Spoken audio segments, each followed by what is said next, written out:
এই জাতির কপালে কখনো কোনোদিন সুখ আসে নাই, শান্তি আসে নাই। এই জাতির কপালে সবসময় আগুন লেগেই ছিল, আগুন লেগেই আছে। একটি কারণে এই জাতি কোরআনুল কারীম পড়ে না, কোরআনুল কারীম বোঝে না, কোরআনুল কারীম মানে না। এই একটি অপরাধের কারণেই এই জাতির কপালে কখনো কোনোদিন শান্তি আসে নাই।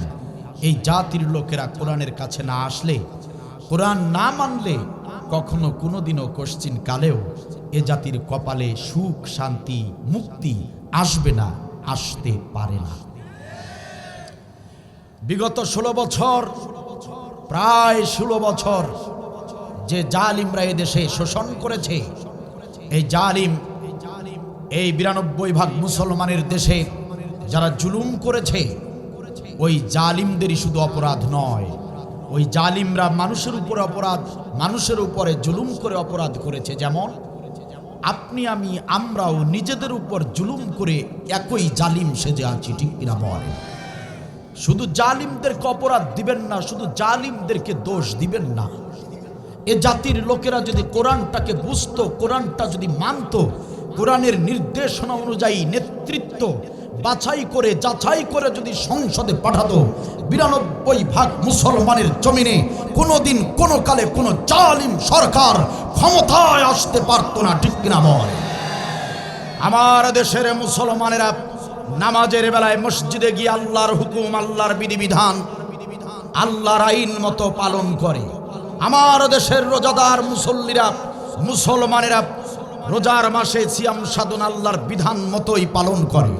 দুঃখজনক হলেও সত্য, এদেশের 92% মুসলমানের অধিকাংশরাই মসজিদে যে আল্লাহর আইন মানে, রোজা রাখতে গিয়ে যে আল্লাহর আইন মানে, হজ ব্রত পালন করতে গিয়ে মক্কা মদিনায় গিয়ে যে আল্লাহর বিধান মতো হজ ব্রত পালন করে, সেই মানুষগুলোই নির্বাচনের সময়, নেতৃত্ব তৈরির সময়, সংসদ গঠনের সময়, রাষ্ট্র বিনির্মাণের সময় আল্লাহর বিধানকে তোয়াক্কা করে না।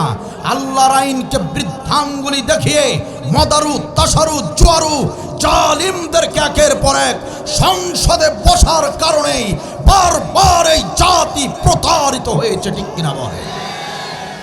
সুতরাং পরিবেশ দেন, সুতরাং পরিবেশ দেন, বসে যান কোরআনের মাহফিলে। চুপ করে থাকার সুযোগ নাই, আর বসে থাকার সুযোগ নাই, আর ঘুমিয়ে থাকার সুযোগ নাই। এ জাতিকে কোরআন পড়তে হবে, কোরআন বুঝতে হবে। কোরআনের পরিবেশ দেন, কোরআন বুঝতেই হবে। কোরআন ছাড়া আমাদের আর কোনো পথ খোলা নাই। সম্মানিত ভাইয়েরা, সবাই বসে যান। আসুন আমরা কোরআনের মাহফিলে বসে কোরআনের দিক নির্দেশনা অনুযায়ী নিজেদের বাস্তব জীবনটাকে গঠন করে নেই। আসুন আমরা শপথ নিয়ে বাড়িতে ফিরি।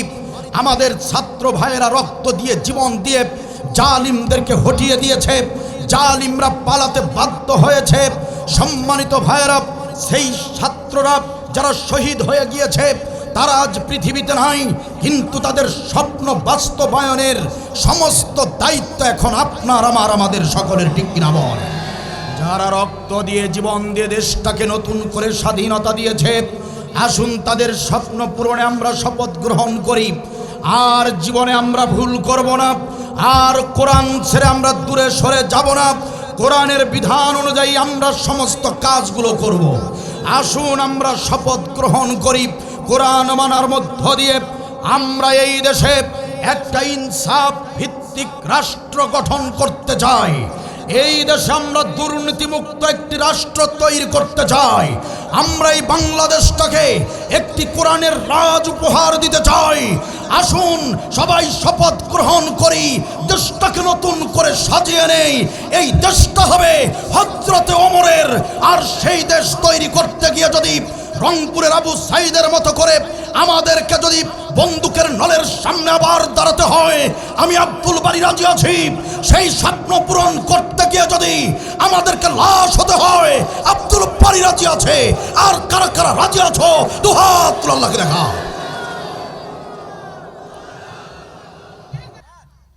আপনারা আমার নবী মুহাম্মদ মুস্তাফা সাল্লাল্লাহু আলাইহি ওয়াসাল্লাম একদিন জিবরিল আমিনের সঙ্গে বসে কথোপকথন করছেন, কথা বলছেন। জিবরিল আমিনের সঙ্গে বসে কথা বলছেন। ঠিক এই সময় আকাশের দিকে বিকট এক ভয়ঙ্কর শব্দ হল। আপনার আমার নবী চমকে উঠলেন। জিবরিল আমিনকে জিজ্ঞাসা করলেন, ভাই জিবরিল আমিন, আকাশের দিকে বিকট এক শব্দ হয়েছে, আপনি কি সেটা শুনতে পেয়েছেন? জিবরিল আমিন বলেছেন, ইয়া রাসূলুল্লাহ, হ্যাঁ শুনতে পেয়েছি, এত বিকট এক ভয়ঙ্কর শব্দ, কেন শুনবো না? রাসূলুল্লাহ সাল্লাল্লাহু আলাইহি ওয়াসাল্লাম বললেন, আমি কখনো এরকম বিকট শব্দ শুনি নাই। আকাশে কিসের এই শব্দ হলো? কেন হলো আকাশে এমন একটি শব্দ? আপনি কি জানেন? হযরতে জিবরিল আমিন বলেন, ইয়া রাসূলুল্লাহ, আতঙ্কিত হবার কোনো কারণ নাই। আকাশের দিকে যে বিকট শব্দ হয়েছে, সেই শব্দটা আপনার জন্য খারাপ কোনো ইঙ্গিত করছে না। ইয়া রাসূলুল্লাহ, ইয়া হাবিবাল্লাহ, আকাশে আল্লাহ রাব্বুল আলামিন আপনার জন্য, আল্লাহ রাব্বুল আলামিন আকাশের ভিতরে নতুন একটি রহমতের দরজা খুলে দিয়েছে। আপনি নবীর জন্য আসমানে আজ নতুন একটি রহমতের দরজা খুলে দেওয়া হয়েছে। সুবহানাল্লাহ। ইয়া রাসূলুল্লাহ, শুধু তাই নয়, আসমানের ওই রহমতের দরজা দিয়ে খুব তাড়াতাড়ি, খুব শীঘ্রই আপনার কাছে একজন নতুন রহমতের ফেরেশতা আসবেন। ওই রহমতের দরজা দিয়ে একজন ফেরেশতা আপনার কাছে আসবেন, তাশরীফ আনবেন। ইয়া রাসূলুল্লাহ, নিশ্চয় সেই ফেরেশতা আপনার জন্য, অবশ্যই আপনার জন্য সুসংবাদ আনবেন। চিৎকার দিয়ে বলেন সুবহানাল্লাহ। রহমতের দরজা দিয়ে সুসংবাদই তো আসার কথা, দুঃসংবাদ কি আসে? ইয়া রাসূলুল্লাহ, আপনি ঘাবড়াবেন না, আপনি ভয় পাবেন না, এটা মোটেও খারাপ কোনো ইঙ্গিত নয়, বরং আপনার জন্য সুসংবাদ আসছে। চিল্লায় বলেন সুবহানাল্লাহ। জিবরিল আমিন কথাটা বলা শেষ করেছে মাত্র, এত তাড়াতাড়ি রহমতের সেই নতুন ফেরেশতা এসে হাজির। নবীকে সালাম দিলেন, নবী সালামের জবাব দিলেন। দেবার পরে নবী বললেন, রহমতের নতুন ফেরেশতা আপনাকে স্বাগতম। আল্লাহ তাআলা আপনাকে সুসংবাদ দিয়ে পাঠিয়েছেন, এই কথাই বলছিল ভাই জিবরিল আমিন। তো রহমতের নতুন ফেরেশতা, আপনি বলুন আমার জন্য আল্লাহ তাআলা কি এমন সুসংবাদ দিয়ে পাঠিয়েছেন? নতুন রহমতের ফেরেশতা বললেন, ইয়া রাসূলুল্লাহ, ইয়া হাবিবাল্লাহ, আল্লাহ তাআলা আমাকে আপনার জন্য দুটি নূরের সুসংবাদ দিয়ে পাঠিয়েছেন। সুবহানাল্লাহ। কয়টি নূর? নতুন রহমতের ফেরেশতা বলছেন, দুইটি নূরের সুসংবাদ দিয়ে আপনার কাছে আমাকে পাঠিয়েছেন। এক নম্বর নূরের নাম হচ্ছে সূরাতুল বাকারা, দুই নম্বর নূরের নাম হচ্ছে সূরা আলী ইমরান। চিৎকার দিয়ে বলুন আল্লাহু আকবার। তাহলে সূরা ইমরান এটা শুধু সূরা নয়, এটা হচ্ছে কোরআনুল কারীমের একটি নূর। সুবহানাল্লাহ বলেন। কোরআনুল কারীমের নূর। কয়টি নূর? বাকারা আর ইমরান। তাহলে আমি সেই ইমরান থেকে, সেই গুরুত্বপূর্ণ ফজিলতপূর্ণ যেটা হচ্ছে কোরআনের নূর, সেই সূরা থেকে আমি একটি মাত্র আয়াত আপনাদের সামনে তিলাওয়াত করেছি। আয়াত নম্বর হচ্ছে কত? খালি 42? 142। একটু সবাই বলেন তো কয় নম্বর আয়াত? 142। কয় নম্বর সূরা? 3 নম্বর সূরার 142 নম্বর আয়াত। কাল সকালবেলা যাদের বাসায় তরজমা গ্রন্থ আছে, যাদের বাসায় তরজমা গ্রন্থ নাই, কিনে নেন, কিনে রাখুন, পড়তে হবে, বুঝতে হবে। আর যাদের বাসায় তরজমা গ্রন্থ রয়েছে সকালেই মিলাবেন যে আব্দুল বারী যে এত বড় বড় কথা বলে গেল রাতের বেলা, এই যে 142 নম্বর আয়াতে আসলে সত্যি সত্যি তা আছে কিনা মিলিয়ে দেখার দরকার আছে না নাই? এ বলেন না কেন পিছনের ভাইরা? মিলিয়ে দেখুন, চেক করে দেখুন। কোরআন তো সবার জন্য। আর আমরা হিন্দু ধর্মের লোক নই। হিন্দু ধর্মের তাদের গ্রন্থগুলো শুধু ব্রাহ্মণরাই পড়বে, অন্যদেরকে পড়ার সুযোগ দেওয়া হয় না। কিন্তু আমাদের আল্লাহ এমন এক গ্রন্থ দিয়েছেন যেটা প্রত্যেক প্রত্যেক মুসলমানের উপর পড়া জানা ফরজ, সবার আগের ফরজ। দিনদারি করতে আসছেন, কোরআন পড়তে জানেন না, পরহেজগারি করেন। প্রথম মেসেজটা শুনে নেন, যারা কোরআন পড়তে জানেন না পড়া শিখুন। যারা পড়তে জানেন না কোরআন পড়া শিখুন। কারণ কোরআনুল কারীমের সর্বপ্রথম ফরজ হুকুম হচ্ছে ইকরা বিসমি রব্বিকাল্লাযী খলাক। প্রথম হুকুমটাই হচ্ছে নবী পড়ুন, বুঝুন। কোরআন পড়া এবং জানা হচ্ছে সবার আগের ফরজ। বছরে 2-4 রাত কোরআনের মাহফিল শুনে কি ভেবেছেন আপনি ইসলাম বুঝে গেছেন? বছরে 2-4 রাত কোরআনের মাহফিল শুনলে ইসলামকে পরিপূর্ণভাবে বোঝা যায় না। প্রত্যেক মুসলমানদেরকে নিয়মিত কোরআনুল কারীম অধ্যয়ন করতে হবে, অর্থ সহ পড়তে হবে, এটা ফরজ। চাচা মিয়া বলবেন আমি কোরআন তো পড়তে জানি না, বয়স তো 70, বয়স তো 80, এখন কি আর পড়তে পারবো? সেই স্মরণ শক্তি তো আর নাই। আমি বলবো চাচা মিয়া, পড়তে যদি না জানেন পড়া কাল থেকে শিখুন। কাল থেকে শিখুন, বয়স 80 হোক আর 100 হোক, কাল থেকে শিখুন। জানি আপনার শেখাটা হবে না, তবুও শেখার চেষ্টা করুন। শিখতে শিখতে মরে যান, কপাল খুলে যাবে। আর যদি না শিখে মরে যান, জাহান্নাম ছাড়া বাঁচার উপায় থাকবে না। ফাজলামি করেন, ভণ্ডামি করেন, কোরআন পড়া শিখেন নাই, দিনদারি দেখাতে এসেছেন। মনে কষ্ট নেবেন না মুসলমানেরা, আপনাদের নবী কোরআন না পড়ে না বুঝে রেহাই পায় নাই। সেই নবীর উম্মত হয়ে কি ভেবেছেন কোরআন না পড়ে না বুঝে জান্নাতে চলে যাবে? কি ভেবেছেন? শক্ত করে কথা বললাম, মনে কষ্ট নিয়েন না। দেখেন, ভেবে দেখেন একটু। আপনার আমার নবী পড়তে জানতো না। জিবরিল আমিন এসে বললেন হেরা গুহার পর্বতে, হেরা পর্বতের গুহায় প্রথম যখন ওহী নাজিল হয়, জিবরিল আমিন এসে বললেন ইকরা বিসমি রব্বিকাল্লাযী খলাক, হে নবী পড়ুন। নবী বলেন আমি পড়তে জানি না। জিবরিল আমিন বলে যে পড়ুন, নবী বলেন পড়তে জানি না। জিবরিল আমিন ডাক দিয়ে বলেন ইয়া রব্বাল আলামিন, তোমার হাবিব পড়তে জানে না, তোমার হাবিব তো পড়তে চায় না, কি করব আমি, ফিরে আসবো নাকি? আল্লাহ রাব্বুল আলামিন বলে জিবরিল আমিন রে, না না না, ফিরে এসো না, ফিরে এসো না, নবীকে পড়তেই হবে, পড়তেই হবে নবীকে। জিবরিল আমিন তুমি আবার পড়তে বলো। জিবরিল আমিন নবীকে আবার বললেন ইয়া রাসূলুল্লাহ, আল্লাহ আপনাকে পড়তে বলেছেন, আপনি পড়ুন। আপনার আমার নবী পড়তে জানে না, লিখতেও জানে না।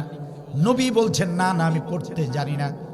জিবরিল আমিন আবার বলে রব্বুল আলামিন, আপনার নবী তো পড়তে চায় না, আমি চলে যাব নাকি? আল্লাহ রব্বুল আলামিন বললেন না, না রে না জিবরিল আমিন, না, পড়া ছাড়া উপায় নাই, নবীকে পড়তেই হবে, জানতেই হবে।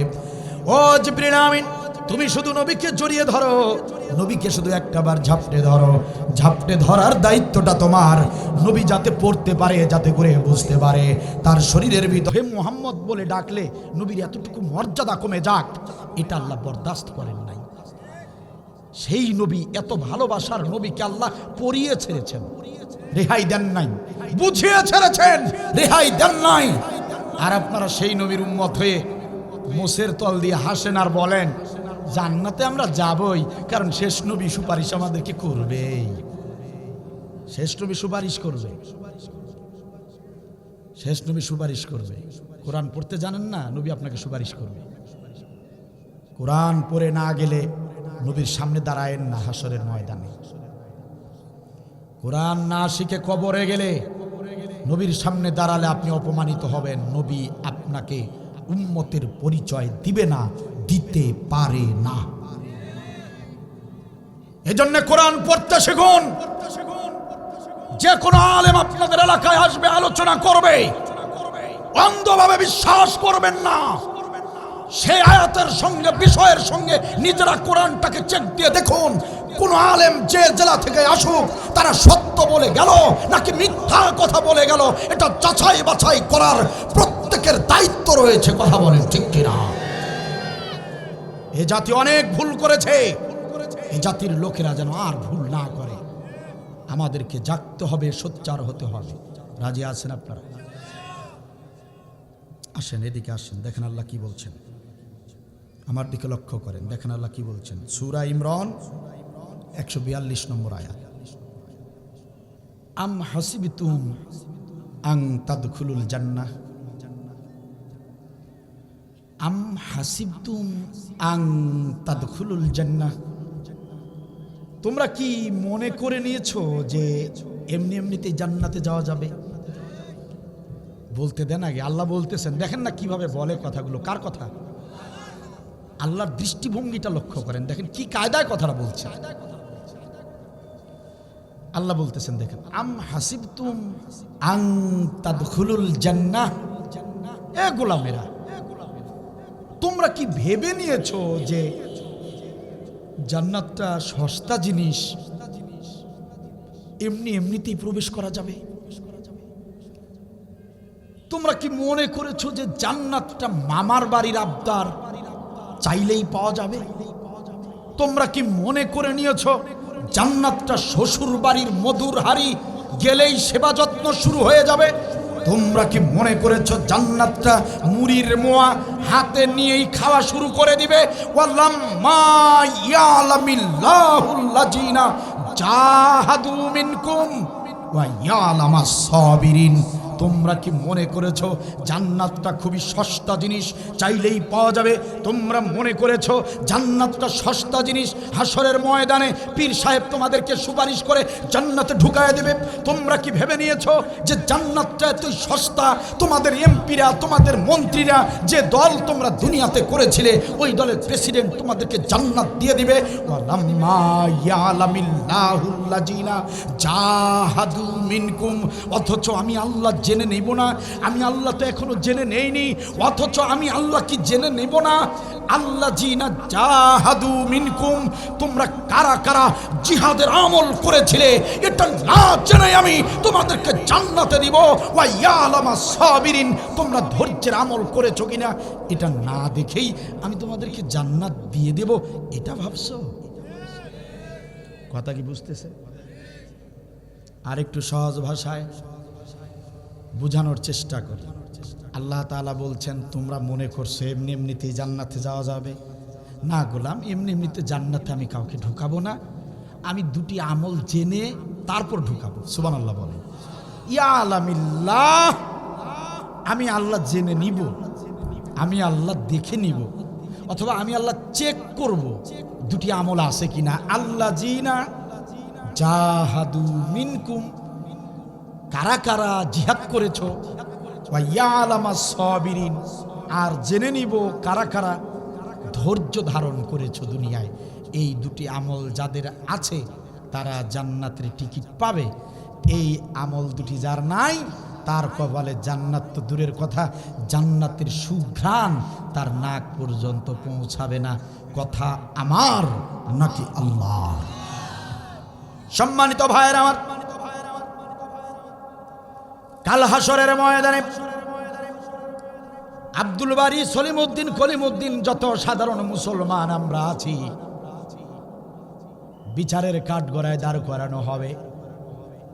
আমলনামা ফেরেশতা এসে আল্লাহর হাতে দিবেন। আল্লাহ আজকের আদালতের বিচারক হলেন মহান আল্লাহ রব্বুল আলামিন। হাতে আমলনামা তুলে দেওয়া হবে আল্লাহ রব্বুল আলামিন। এই আয়াতের ভিতরে বুঝাতে চাচ্ছেন, গোলামেরা শোনো, আমি তোমাদের আমলনামা চেক করব, আমি তোমাদের আমলনামার ভিতরে দেখব এই দুটি আমল আছে কিনা। আমি আল্লাহ রব্বুল আলামিন দেখলাম নামাজের আমল আছে, রোজার আমল আছে, হজ্জের আমল আছে, আলহামদুলিল্লাহ ভালো সবই আমল আছে। দান সদাকার আমল, পিতা মাতার সেবা, প্রতিবেশীর হক, সমস্ত আমলগুলো আছে। মসজিদ মাদ্রাসার খেদমত, কোরআনের মাহফিলের সমস্ত সহযোগিতা, সমস্ত আমলগুলো আছে। শত শত আমল রয়েছে। এই শত শত আমলগুলোর ভিতরে আল্লাহ রব্বুল আলামিন 142 নম্বর আয়াতে যেটা বলতে চাইলেন, এই শত শত আমলের ভিতরে আমি আল্লাহ খুঁজে দেখব দুটি আমল তোমাদের আছে কিনা। এই দুটি আমল আমি জেনে নেব। হাজার হাজার আমল তোমার থাকতে পারে গোলাম, আমি দুটি আমল চেক দেব, দুটি আমল আমি জেনে নেব। অবশ্যই দুটি আমল আমি দেখে নেব এই দুটি আমল তোমার আমল নামার ভিতরে আছে কিনা। জিহাদের আমল তোমার আমল নামার ভিতরে আছে কিনা, আর ধৈর্যের আমল, এই আমল তোমার জীবনে আছে কিনা। যদি এই দুটি আমল পাওয়া যায় তবে গোলাম রে তোমার জন্য জান্নাতের দরজা খুলে দেওয়া হবে। আর যদি জিহাদের আমল আর সবরের আমল, এই দুটি আমল যদি কারো আমল নামার ভিতরে পাওয়া না যায়, আমার আল্লাহর বক্তব্য হলো চেষ্টা করে লাভ হবে না, আশা স্বপ্ন দেখিয়ে লাভ হবে না। যত চেষ্টাই করো রে গোলাম, এই দুটি আমল যদি না থাকে, কাল হাসরের ময়দানে জাহান্নাম ছাড়া আর কোনো গতি থাকবে না। কথা আমার নাকি আল্লাহর? অনেকে এই কথাগুলো শুনলে বলে হুজুর আসছে আসছে আর জিহাদের আলোচনা শুরু হয়ে গেছে। ওই যে হুজুর আসছে, রাজনীতি শুরু করে দিছে। কথাগুলো বোঝার চেষ্টা করেন। আল্লাহর স্পষ্ট কথা, জিহাদের আমল আর ধৈর্যের আমল না থাকলে কেউ জান্নাতে যেতে পারবে না। এটা হাদিস নয় যে ভেজাল থাকতে পারে, এদিক সেদিক হতে পারে। এটা দুনিয়ার কোনো কথা নয়, আল্লাহর কথা, কোরআনের কথা, যে কোরআনে কোনো ভেজাল নাই।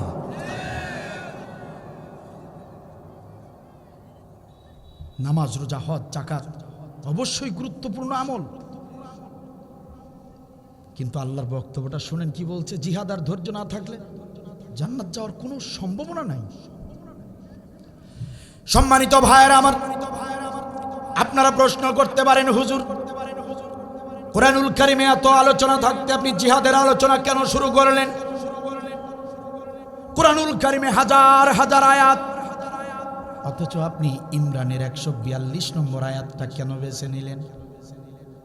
এমন প্রশ্ন যদি করেন, ঝিনাইদহ জেলার মুসলমানেরা কান খুলে শোনেন।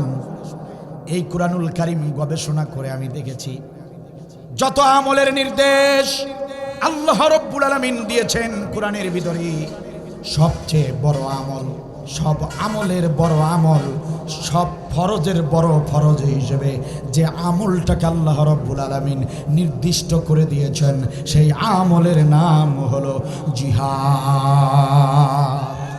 সবচেয়ে বড় আমল হচ্ছে জিহাদ।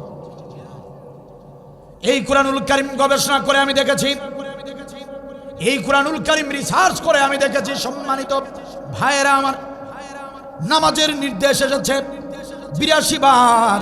এই কোরআনুল কারীমের ভিতরে রোজার নির্দেশ এসেছে 14 বার। এই কোরআনুল কারীমের ভিতরে হজ্জের নির্দেশ মাত্র 1 বার। এই কোরআনুল কারীমের ভিতরে যাকাতের নির্দেশ এসেছে প্রায় 34 বার। আমি আবার বলছি, মুখস্থ করে নেন সম্মানিত ভাইরা আমার, নামাজের কথা কোরআনে এসেছে 82 বার, রোজার কথা 14 বার, হজ্জের কথা মাত্র 1 বার, যাকাতের কথা 34 বার।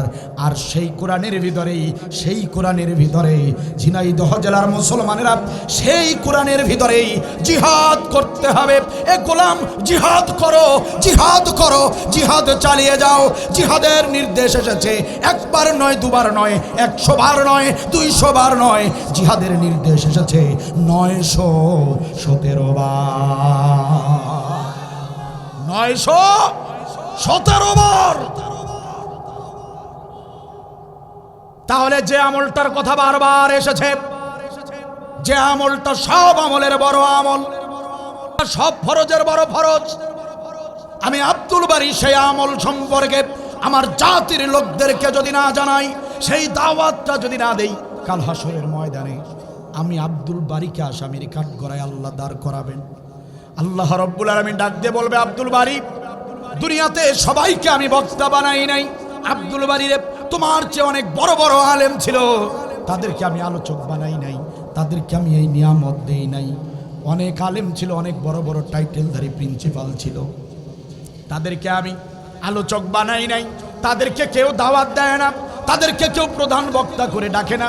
আব্দুল বারী, আমি আল্লাহ তোমাকে এই নিয়ামত দিয়েছিলাম।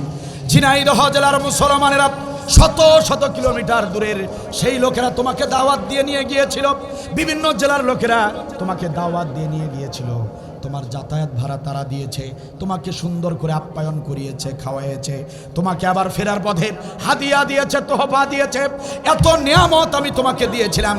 আব্দুল বারী, তোমার ওয়াজের যত রেকর্ড আমি দেখলাম, আমি কোনো ওয়াজের ভিতরে জিহাদের কথা শুনলাম না, অথচ আমি আল্লাহ রাব্বুল আলামিন জিহাদটাকে বেশি করে ফরজ করেছি, সবচেয়ে বেশি গুরুত্ব দিয়েছি। আব্দুল বারী কেন তুমি দিন কায়েমের আমলটাকে তোমার জাতির লোকদেরকে জানাওনি? কার ভয়ে তুমি হক কথা গোপন করেছো? কার জন্য তুমি জিহাদের কথা গোপন করেছো? এমন প্রশ্ন যদি আমাকে আল্লাহ তাআলা করেন, কাল হাসরের ময়দানে আব্দুল বারীকে জাহান্নামে যেতে হবে, বাঁচার উপায় থাকবে না। জিহাদ 917 বারের নির্দেশ। আপনি বেজার হন আর খুশি হন, আপনি আমাকে রাজনীতিক বলেন, রাজনীতিবিদ বলেন, আর যাই বলেন, আমি এর কথা বলবোই, কারণ আল্লাহ রাব্বুল আলামিন সবচেয়ে বেশি গুরুত্ব দিয়েছেন জিহাদের আমলের বেলায়। আপনি বেজার হবেন না খুশি হবেন, আপনি বসে শুনবেন না উঠে যাবেন, সেটা আপনার এখতিয়ার, এটা আপনার এখতিয়ার। আমার আলোচনা সবার ভালো লাগবে না, লাগতে পারে না। আমার আলোচনায় মধু পাবেন না, মিষ্টি খুঁজে পাবেন না। আব্দুল বারী মিষ্টি মধু বিতরণ করতে এখানে আসে নাই, আব্দুল বারী এখানে কমেডি করতে আসে নাই, আপনাদেরকে হাসাতে আসি নাই, নাচানাচি করাতে আসি নাই। এসেছি কোরআন থেকে মৌলিক কিছু কথা আপনাদেরকে শোনাবো, যে কথাগুলো শুনলে বুঝলে মানলে আপনাদের কাজে লাগবে, এমন কিছু কথা বলবো।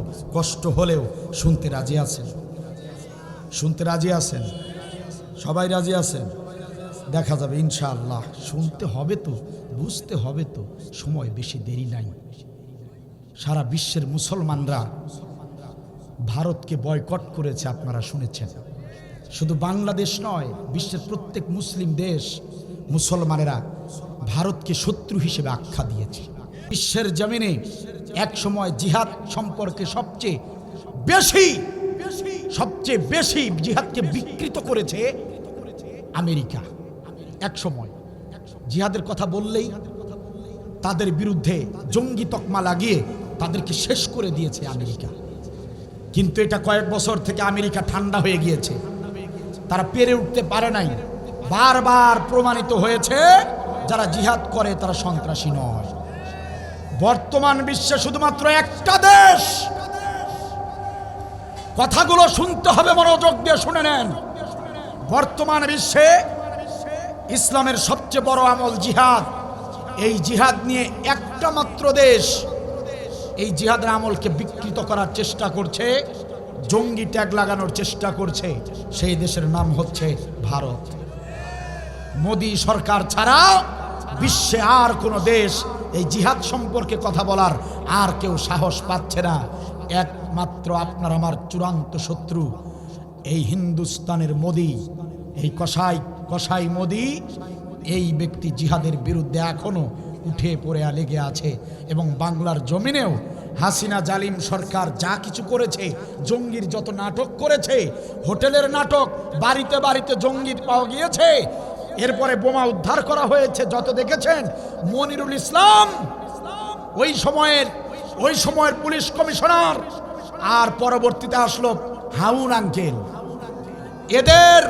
এদের মাধ্যমে নাটক করেছে। নাটকগুলো হাসিনার ব্যক্তিগত নাটক ছিল না, সমস্ত নাটকের দাদা ছিল মিস্টার মোদি সরকার। কথা বলেন ঠিক কিনা? সম্মানিত ভাইয়েরা আমার, তারা এখন শুধু মুসলমানদেরকে হেয় প্রতিপন্ন করার চেষ্টা করছে। বিশ্বের জমিনে একটা একটা করে সব আলামত তৈরি হয়ে গিয়েছে। যে কোনো সময় পরিবেশ তৈরি হয়ে গেলে, যে কোনো সময় ইমাম মাহাদির আত্মপ্রকাশ ঘটে যাবে ইনশাআল্লাহ। ইমাম মাহাদির আত্মপ্রকাশ মানে হলো হিন্দুস্তানের বিরুদ্ধে মুসলমানদের জিহাদ। নবী সাল্লাল্লাহু আলাইহি ওয়াসাল্লাম বলে গিয়েছেন, আমার আপনার নবী বলে গিয়েছেন, হিন্দুস্তানের বিরুদ্ধে মুসলমানদের জিহাদ হবে, বিশ্বের সবচেয়ে বড় যুদ্ধ হবে। আর এই যুদ্ধে মুসলমানদের বিজয় হবে। এই যুদ্ধে মুসলমানরা যারাই শহীদ হবে তারাই শহীদ সাহাবীদের মতো মর্যাদা পেয়ে যাবে। চিৎকার দিবেন আল্লাহ। সুতরাং কোরআন শুনে নেন, বুঝে নেন, সময় বেশি দেরি নাই। আমাদের অনেকেরই চরিত্রের সমস্যা আছে, আমাদের অনেকের চরিত্রে ভেজাল আছে। আসুন আমরা চরিত্রের ভেজালগুলো ঠিক করে নেই। সংশোধন করে নেই। যা যা আমলগুলো আমাদের ঘাটতি আছে আসুন আমরা পূরণ করে নেই, প্রকৃত মোমেন হয়ে যাই। আসুন আমরা সবাই প্রকৃত মোমেন হয়ে যাই। প্রকৃত মোমেন যদি হতে না পারি, ইমাম মাহাদি ঠিকই আসবেন, ঠিকই আমাদেরকে ডাকবেন, কিন্তু প্রকৃত মোমেন না হলে সে ইমাম মাহাদির সৈনিক হতে পারবে না।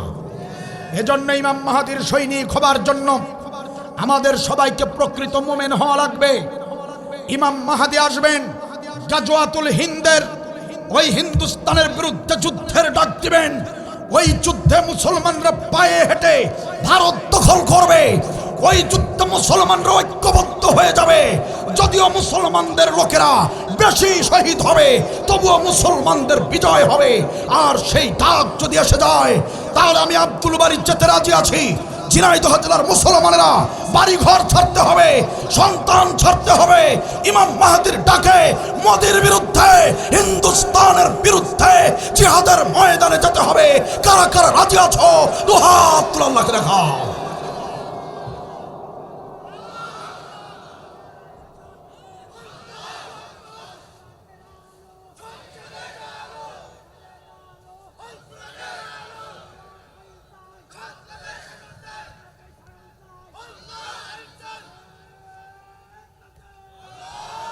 মাশাআল্লাহ, জাযাকাল্লাহু খায়র। আল্লাহ তাআলা কবুল করুন, বলেন আমিন। এজন্য কোরআনটা পড়তে হবে, বুঝতে হবে, মানতে হবে। কষ্ট হলেও আলোচনা শেষ করে যেতে হবে। কিছু গুরুত্বপূর্ণ মেসেজ আপনাদেরকে দিয়ে যাব ইনশাআল্লাহ। সম্মানিত ভাইয়েরা আমার, যে দেশে ভুয়া মুক্তিযোদ্ধার সংখ্যা হলো 60,000, যে দেশে ভুয়া শিক্ষকের সংখ্যা হল 55,000, যে দেশে প্রতি মাসে 230 কোটি টাকা ফাও বেতন দিয়েছিল জালিম সরকার, সেই দুর্নীতি সুদ ঘুষের বাংলাদেশটাকে ইনসাফ ভিত্তিক রাষ্ট্রে যদি পরিণত করতে চান, আর কোনো পথ খোলা নাই রে মুসলমান। একটাবার কোরআনের সংবিধান দরকার। কিতাবুন আনজালনাহু ইলাইকা লিতুখরিজান নাসা মিনাজ জুলুমাতি ইলান নূর। আল্লাহ রাব্বুল আলামিন বলেন, গোলামেরা শোনো, কোরআনুল কারীম রং তামাশার জন্য নাজিল করি নাই। কোরআনুল কারীম এমনি এমনিতেই নাজিল করি নাই রে গোলামেরা। এই কোরআনুল কারীমের কাজ হলো, এই কোরআনুল কারীম সুদ ঘুষ দুর্নীতির সমাজটাকে, জাহিলিয়ার অন্ধকারটাকে মোচন করে দিয়ে আলোর পথ দেখায় দিতে পারে। এই কোরআনুল কারীমের জন্য তোমাদের প্রতি নাজিল করেছি। এই কোরআনুল কারীম তোমাদেরকে জাহান্নামের পথ থেকে ধরে ধরে টেনে টেনে বের করে জান্নাতের পথ দেখাবে। কোরআনুল কারীম এজন্য আমি নাজিল করেছি যে এই কোরআনুল কারীম তোমাদেরকে সুন্দর একটি ইনসাফ ভিত্তিক রাষ্ট্র উপহার দিতে পারে। এজন্য এই কোরআনের কাছে আসতে হবে, কোরআন পড়তে হবে, বুঝতে হবে, কোরআনের মতো করেই চলতে হবে। আর সেই কোরআনের নির্দেশ, জিহাদ করো, জিহাদ জিহাদ জিহাদ চালাও। বলতে পারেন জিহাদ মানে কি হুজুর, সেটা বলেন। জিহাদ মানে অনেকেই বলছে বোমাবাজি, অনেকেই বলেছে জিহাদ মানে জঙ্গি, অনেকেই বলছে জিহাদ মানে বোমাবাজি করা। আসলে জিহাদটা কি? আসলে সহজ ভাষায় জেনে নিন। জিহাদ আরবি শব্দ, বাংলায় বলা হয় চেষ্টা করা, ইংরেজিতে ট্রাই। বাংলায় বলা হয় চেষ্টা, ইংরেজিতে ট্রাই, আল্লাহর ভাষায় সেটাকে বলা হয় জিহাদ।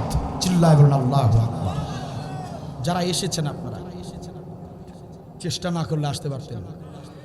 এই যে ভাইয়ের আয়োজনটা করেছে, চেষ্টা না করলে আয়োজনটা হতো। আলোচনা শেষ হবার পর বাসায় ফিরে যেতে চাবেন, বাসায় ফিরে যাবেন। চেষ্টা যদি না করেন যেতে পারবেন? বাসায় গেলেন, ভাবি আদর করে আপনার সামনে খাবার দিল, প্রাণের স্বামী আমার, তাফসির মাহফিলের কথা শুনছো, আব্দুল বারী হুজুরের কথা শুনছো, আর না খেয়েই দৌড়াইছো। রাতের খাবার তো খাও নাই, রাত তো অনেক বেশি হয়ে গেল, তাড়াতাড়ি খাবারটা খেয়ে নাও। ভাবি সাহেবা আদর করে আপনার সামনে খাবারটা দিয়েছে, আপনি যদি চেষ্টা না করেন এই ভাত তরকারি বা খাবারটুকু হাত দিয়ে তুলে যদি মুখ পর্যন্ত না নেন, মুখে যদি নিজে না তোলেন, জিবরিল আমিন এসে আপনাকে খাওয়াই দিবে। তাহলে উঠতে বসতে শুইতে খাইতে চেষ্টার দরকার আছে না নাই? আল্লাহ রাব্বুল আলামিন বলেন, গোলামেরা উঠতে বসতে শুইতে খাইতে এমন ছোট ছোট কাজ করতে গিয়েও যদি চেষ্টার প্রয়োজন হয়, ও গোলামেরা আমার, তোমার দেশে আমার দিন কায়েম নাই, তোমার দেশে আমার কোরআনের আইন চলে না রে গোলাম, তোমার দেশে আমার কোরআন সংসদে যায়নি। ও গোলামেরা, উঠতে বসতে শুইতে খাইতেও যদি চেষ্টার প্রয়োজন হয়, তবে যে দেশে তোমাদের কোরআনের বিধান চালু নাই, সেই দেশে কোরআনের বিধানটা চালু করার জন্য গোলামেরা বলো, জিহাদ বা চেষ্টা করার দরকার আছে না নাই? সেই চেষ্টা, সব কাজের জন্যই চেষ্টা প্রয়োজন হয় ও গোলাম। সুতরাং আমার কোরআনটাকে সংসদে পাঠাতে গেলেও চেষ্টার প্রয়োজন আছে। ওই চেষ্টার নাম আরবিতে বলা হয় জিহাদ। সুবহানাল্লাহ বলবেন না? যেভাবে চেষ্টা করলে কাজ হবে, যে পদ্ধতিতে চেষ্টা করলে কাজ হবে, সেইভাবেই যথার্থভাবে প্রাণপণ চেষ্টা চালানোকে বলা হয় জিহাদ। সুবহানাল্লাহ বলবেন না? আল্লাহ রাব্বুল আলামিন বলেন, খারাপ লাগছে আপনাদের? ইন্নাল্লাহা ইউহিব্বুল্লাযীনা ইউকাতিলুনা ফি সাবিলিহি সাফফান কান্নাহুম বুনিয়ানুম মারসুস। আল্লাহ তাআলা দেখেন কি সুন্দর কথা বলেছেন। ইন্নাল্লাহা, নিশ্চয় আল্লাহ, ইউহিব্বুল্লাযীনা, তাদেরকে ভালোবাসেন, তাদেরকে মহব্বত করেন। কোটি কোটি শত শত কোটি গোলামের ভিতরে ওই গোলামদেরকে আল্লাহ মহব্বত করেন, ওই গোলামদেরকে আমি আল্লাহ ভালোবাসি। আল্লাহ বলতেছেন, ইন্নাল্লাহা, নিশ্চয় আমি আল্লাহ, ইউহিব্বুল্লাযীনা, ওই গোলামদেরকে ভালোবাসি, ইউকাতিলুনা ফি সাবিলিহি, দিন কায়েমের জন্য যারা লড়াই করে, দিন কায়েমের জন্য যারা সংগ্রাম করে, আমার আল্লাহ বলেন কোটি কোটি হাজার কোটি গোলামের ভিতরে ওই গোলামদেরকে আমি আল্লাহ ভালোবাসি। আল্লাহ ভালোবাসেন। জিহাদ যারা করবে তাদেরকে ভালোবাসবেন কে? আল্লাহ বলছেন আমি তাদেরকে ভালোবাসি। ইউহিব্বুল্লাযীনা ইউকাতিলুনা ফি সাবিলিহি। তো আল্লাহ যদি ভালোবাসেন, দুনিয়ার কোন ছাতা পাতা, কোন সরকার আমাকে ভালোবাসলো না, কোন সরকার জিহাদ পছন্দ করলো না, সেটা কোনো মুসলমানের দেখার বিষয় হতে পারে না। ঠিক কিনা বলেন? বিগত জিহাদের কথা শুনলেই তাদেরকে গ্রেফতার করেছে, জিহাদের আমল করলেই গ্রেফতার করেছে। কর্মীদেরকে বাদ দেয়নি, সমর্থকদেরকে বাদ দেয়নি, জেলের ভিতরে ঢুকিয়ে রেখেছে মিথ্যা মামলা দিয়ে, মিথ্যা প্রহসনের রায় দিয়ে। বছরের পর বছর ইসলামী আন্দোলনের নেতৃবৃন্দকে জেলের ভিতরে আবদ্ধ রেখেছে। শুধুমাত্র একটাই অপরাধ, তারা দিন কায়েম করতে চেয়েছে। রাজাকার, মানবতা বিরোধী, যুদ্ধ অপরাধী, এগুলো কোনো বিষয় ছিল না, এগুলো মিথ্যা অজুহাত। আমার আল্লাহ কোরআনে বলে দিয়েছেন, ওয়ামা নাকুমু মিনহুম ইল্লা আইয়ুমিনু বিল্লাহিল আজিজিল হামিদ। এদের অপরাধ হবে একটাই, সপ্রশংসিত আল্লাহর প্রতি ঈমান এনে যারাই দিন কায়েমের চেষ্টা করবে, তারাই পৃথিবীতে যুগে যুগে অপরাধী সাজবে। কথা আমার নয়, কথা বলেছেন আল্লাহ তাআলা। হক্কানি আলেমদেরকে মিথ্যা সাক্ষী দিয়ে, প্রহসনের রায় দিয়ে ফাঁসিতে ঝুলিয়েছে। এর প্রত্যক্ষ দোষী আপনারা। আশা নিয়েছিলাম, বড় আকাঙ্ক্ষায় ছিলাম, অনেক মাহফিলেও বলেছিলাম, আমাদের কয়েকজন ব্যক্তিকে ফাঁসিতে ঝুলিয়ে দিয়েছে তারা, কিন্তু একজন তো আছেন জেলের ভিতরে থাকুক, বেঁচে তো আছেন। এভাবে আকাঙ্ক্ষা করেছিলাম, বলেছিলাম। সবাইকে আল্লাহ শাহাদাতের মর্যাদা দিয়েছেন, কিন্তু আমাদের একজন বীর, তাকে আল্লাহ উঠায় নেন নাই। তিনি জেলের ভিতরে আছেন, থাকুক, তাতে কি, একদিন তো বের হবেই। আরে আজ তো তিনি বাহিরে থাকতেন, আজ তিনি মুক্ত অবস্থায় মুক্ত ময়দানে কথা বলতেন। যাকে নিয়ে আশা করেছিলাম তিনি ছিলেন আমাদের নয়নমণি, কলিজার টুকরা আল্লামা সাঈদী রহমাতুল্লাহি আলাইহি। আমরা ভেবেছিলাম আল্লামা সাঈদীকে নিয়ে আমরা আবার নতুন করে দেশটাকে গুছাবো, আবার নতুন করে দেশটাকে সাজাবো। আল্লামা সাঈদীকে তো হত্যা করতে পারে নাই, তিনি তো জেলের ভিতরে আছেন, একদিন তিনি বের হবেন, তার নেতৃত্বে আমরা এদেশে কালেমার পতাকা উত্তীর্ণ করব ইনশাআল্লাহ।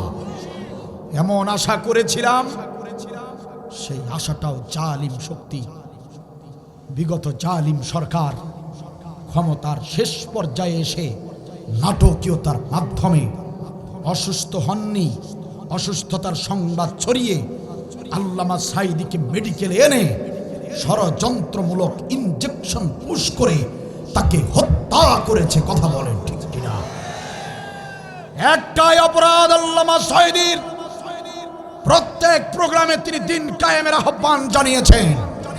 আল্লামা সাঈদীর অপরাধ একটাই, গোটা জীবনে ভারতের বিরুদ্ধে স্পষ্ট বক্তব্য দিয়েছেন। ওই ভারতের মোদি যখন বুঝতে পেরেছে এই সরকার আর বেশি দিন টিকতে পারবে না, ওই মোদির নির্দেশেই আল্লামা সাঈদীকে হত্যা করেছে জালিম সরকার। সম্মানিত ভাইয়েরা আমার মতো আব্দুল বারীকে, হাজারো আব্দুল বারীকে যদি ওরা কতল করে দিত, এ জাতির ততটুকু ক্ষতি হতো না যতটুকু ক্ষতি হয়েছে আল্লামা সাঈদীকে হত্যা করার কারণে। ঠিক কিনা বলে? আমরা আজকের ঝিনাইদহ জেলার এই মাহফিল থেকে আমরা অন্তর্বর্তী সরকারকে জানাতে চাই, ডক্টর ইউনূস প্রধান উপদেষ্টা, কান খুলে শুনুন। আপনি বানের পানিতে ভেসে ভেসে কুচুরি পানার মতো করে ক্ষমতায় আসেন নাই।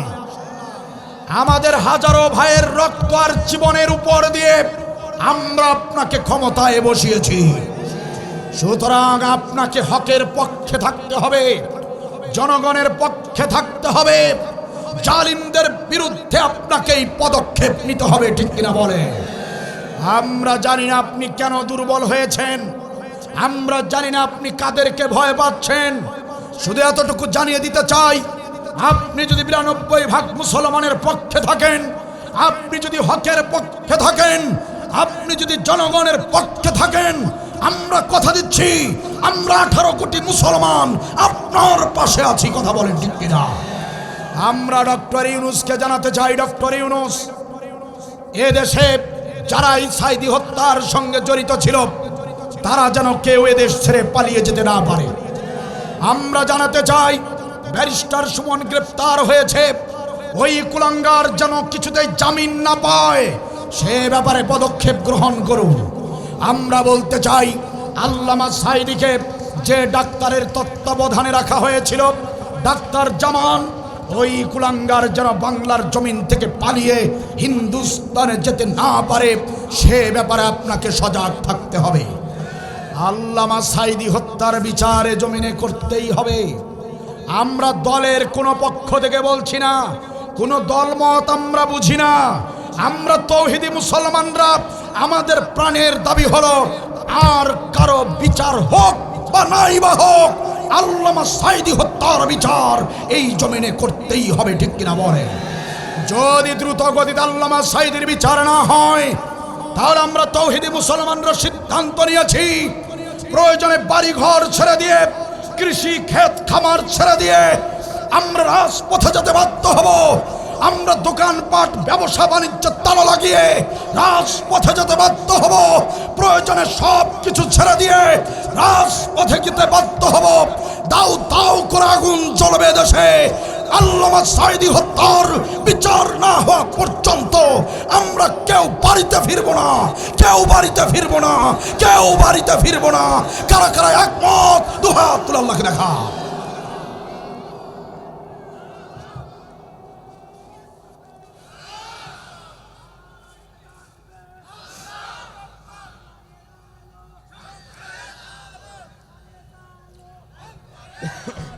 মাশাআল্লাহ, মাশাআল্লাহ, জাযাকাল্লাহু খায়র।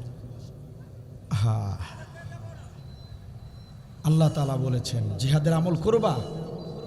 জিহাদের আমলের এত গুরুত্বই হয়েছে একটাই কারণে, কারণ এই আমলটা করলে আপনাকে মেরে ফেলার ষড়যন্ত্র হবে। এই আমলটা করলে আপনার বিরুদ্ধে মিথ্যা মামলা হবে, আপনাকে মেরে ফেলা হবে, আপনাকে বিভিন্ন ফিতনা ফাসাদে আপনাকে ঢুকিয়ে দেওয়া হবে। যে কাজের যত বেশি রিস্ক সেই কাজের তত বড় পুরস্কার, ঠিক কিনা বলে? এমনিতেই জিহাদের এত গুরুত্ব আল্লাহ দেন নাই।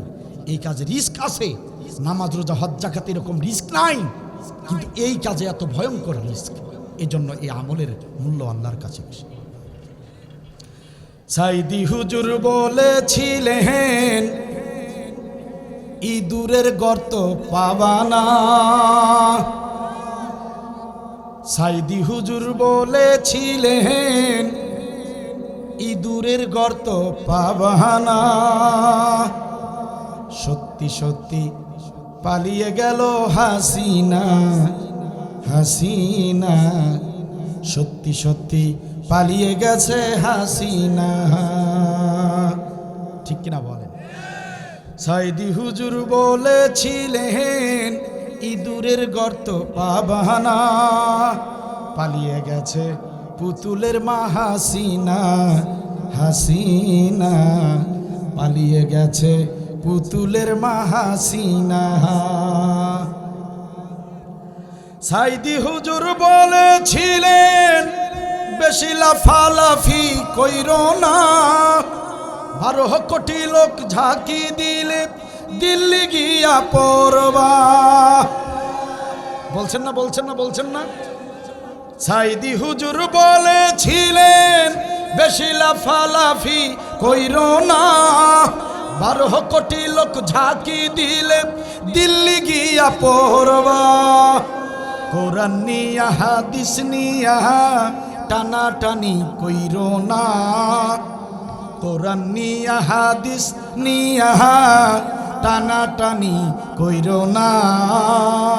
পালিয়ে গেছে, পালিয়ে গেছে পুতুলের মা হাসিনা, হাসিনা পালিয়ে গেছে পুতুলের মা হাসিনা। সাইদি হুজুর বলেছিলেন ইঁদুরের গর্ত পাবানা। পাইছে, পাইছে, পাইছে, পালিয়ে গেছে, পালিয়ে গেছে পুতুলের মা হাসিনা, হাসিনা পালিয়ে গেছে খুনি সরকার হাসিনা, ঠিক কিনা বলেন? যারা জিহাদের আমল করেছে তাদেরকে বলতো পাকিস্তানের রাজাকার, বলতো না? বলতো না? আরে আমাদেরকেও বলতো পাকিস্তানের রাজাকার। জন্ম 92 আর আমাদেরকে বলে যে রাজাকার। আমাদেরকে বলতো পাকিস্তানের দালাল, মানবতা বিরোধী। আজকে দেখো না, গোটা বিশ্ব জেনে গেল আলেমরা পাকিস্তানের দালাল কেউ ছিল না। কারণ আলেমদেরকে যেভাবে নির্যাতন করা হয়েছে, একটা আলেম ফাঁসিতে ঝুলার পরে বাকি আলেমরা তো পাকিস্তানে পালিয়ে যাওয়ার কথা ছিল। কথা বলেন না কেন? পালিয়েছে, একজন আলেম পালিয়েছে, কিন্তু তোমরা পালিয়ে মামু বাড়ি হিন্দুস্তানে গিয়েছো, তোমরা নিজেরাই প্রমাণ করেছো। আমরা পাকিস্তানি রাজাকার ছিলাম না, পাকিস্তানের দালাল ছিলাম না, বরং গোটা বিশ্ব জেনে গেছে তোমরা ছিলে হিন্দুস্তানি রাজাকার, তোমরা ছিলে হিন্দুস্তানের দালাল। কথা বলেন ঠিক কিনা? সম্মানিত ভাইয়েরা আমার,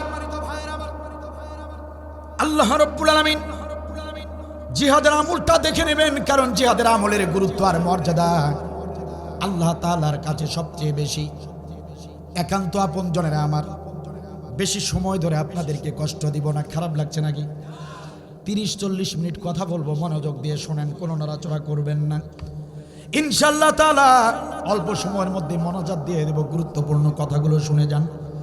এই জিহাদ সম্পর্কে আপনার আমার নবী বলেছেন, আমার উম্মতের কোন লোকেরা যদি উটের দুধ দহন করার সমপরিমাণ সামান্য এই সময় যদি জিহাদের পথে ব্যয় করে, উটের দুধ দহন করতে যতটুকু সময় লাগে, উট তো নাই, গাভী তো আছে, গাভীর দুধ দহন করতে যতটুকু সময় লাগে 20 থেকে 30 মিনিট লাগতে পারে, এরকম সামান্য সময়, এতটুকু সময়ও যদি কোনো আল্লাহর বান্দাবান্দি জিহাদের পথে যদি ব্যয় করে, বিশ্বনবী বলেন আমি নবী ঘোষণা করলাম ওই ব্যক্তির জন্য জান্নাত ওয়াজিব হয়ে যায়।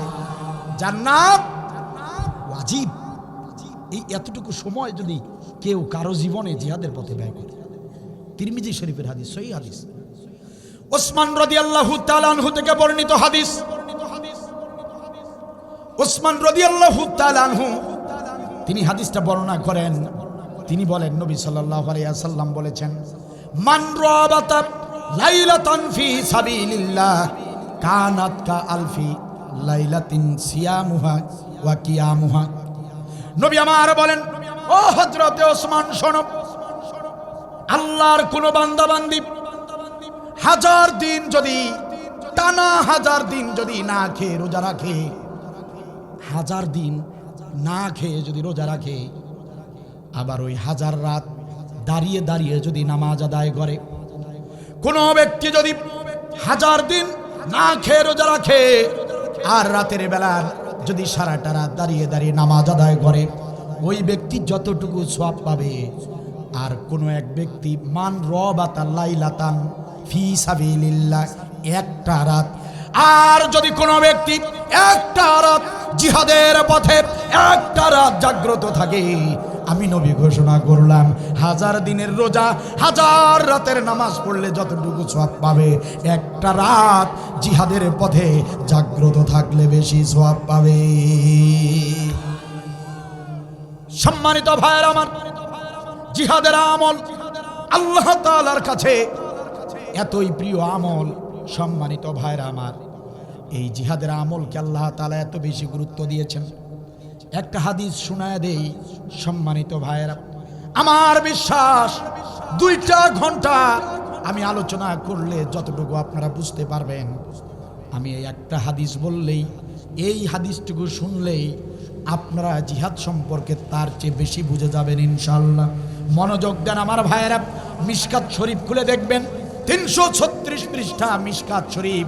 আমি আবার বলছি ভাইয়েরা, যেহেতু আপনারা একটা পরখ করে দেখবেন, চেক করে দেখবেন ঠিক আছে কিনা। মিশকাত শরীফ 336 পৃষ্ঠা 8 লাইন পরে এই হাদিসটা পেয়ে যাবেন। চাপার জোরের বক্তব্য দিতে আসি নাই সম্মানিত দ্বীনি ভাইয়েরা, 8 লাইন পরে এই হাদিসটা পেয়ে যাবেন। আয়েশ রাদিয়াল্লাহু তাআলা আনহু থেকে বর্ণিত হাদিস।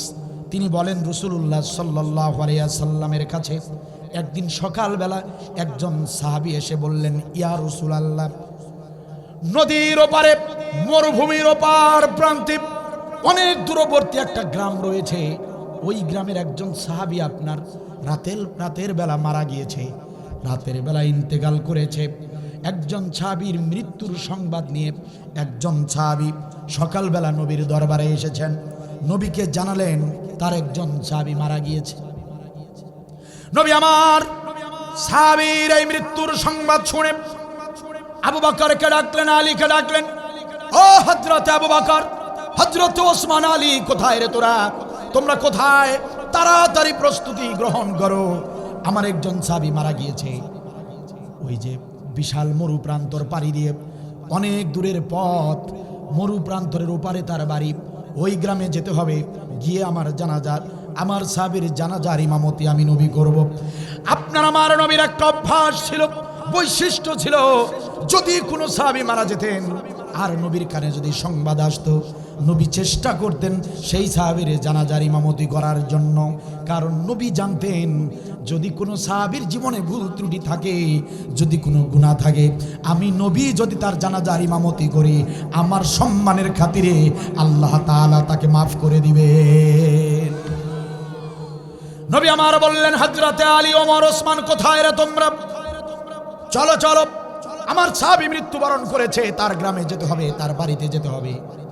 সাহাবীদেরকে সাথে নিয়ে রওনা দিলেন। মরু প্রান্তর হেঁটে হেঁটে অনেক দূরের পথ, হেঁটে হেঁটে বিশাল জায়গা হেঁটে হেঁটে তিনি ওই এলাকায় পৌঁছে গেলেন। মৃত সাহাবীর বাড়ির কাছে এসে পড়েছেন। মৃত সাহাবীর বাড়ির কাছে যখন পৌঁছে গেছেন, ইতিমধ্যে ওই এলাকার আরেকজন সাহাবীর সঙ্গে নবীর দেখা হয়ে যায়। ওই এলাকার একজন মুসলমানের সঙ্গে নবীর দেখা হয়ে যায়। মুসলমান সাহাবী ডাক দিয়ে বলেন, ইয়া রাসূলুল্লাহ, ইয়া হাবিবাল্লাহ, আপনি কেন এসেছেন আমাদের গ্রামে? হঠাৎ করে আপনি এসেছেন, কোনো খবরও দেন নাই, কারণটা কি? নবী বললেন, সাহাবী আমার, তুমি বুঝি শোনো নাই, তুমি বুঝি জানো না, তোমাদের এই গ্রামেই তো একজন সাহাবী মারা গিয়েছে, তোমারই দিনী ভাই মারা গিয়েছে, তুমি বুঝি জানো না? সাহাবী বললেন, ইয়া রাসূলুল্লাহ, ইয়া হাবিবাল্লাহ, যে ব্যক্তি মারা গিয়েছে সে তো আমার বাড়ির পাশে, তার বাড়ি, সেটা তো আমি ভালো করেই জানি, কিন্তু আপনি কেন এসেছেন নবী? নবী বললেন, সাহাবীরা তুমি কি জানো না, আমার কোন সাহাবী যদি মারা যায়, আমি চাই তার জানাজার ইমামতিটা যেন আমি করতে পারি, এই জন্য আমি তার জানাজার ইমামতি করতে এসেছি। আল্লাহর নবীর এই সাহাবী ডাকতে বলেন, ইয়া রাসূলুল্লাহ, ইয়া হাবিবাল্লাহ, আপনি না জেনে এসেছেন, আপনি বুঝতে পারেন নাই, আপনি তো তার সম্পর্কে জানেন না। আপনি যার জানাজার ইমামতি করতে এসেছেন ওই ব্যক্তি কোনো ধরনের ভালো আমল জীবনে করে নাই, জীবনে কোনো নেক আমল করে নাই।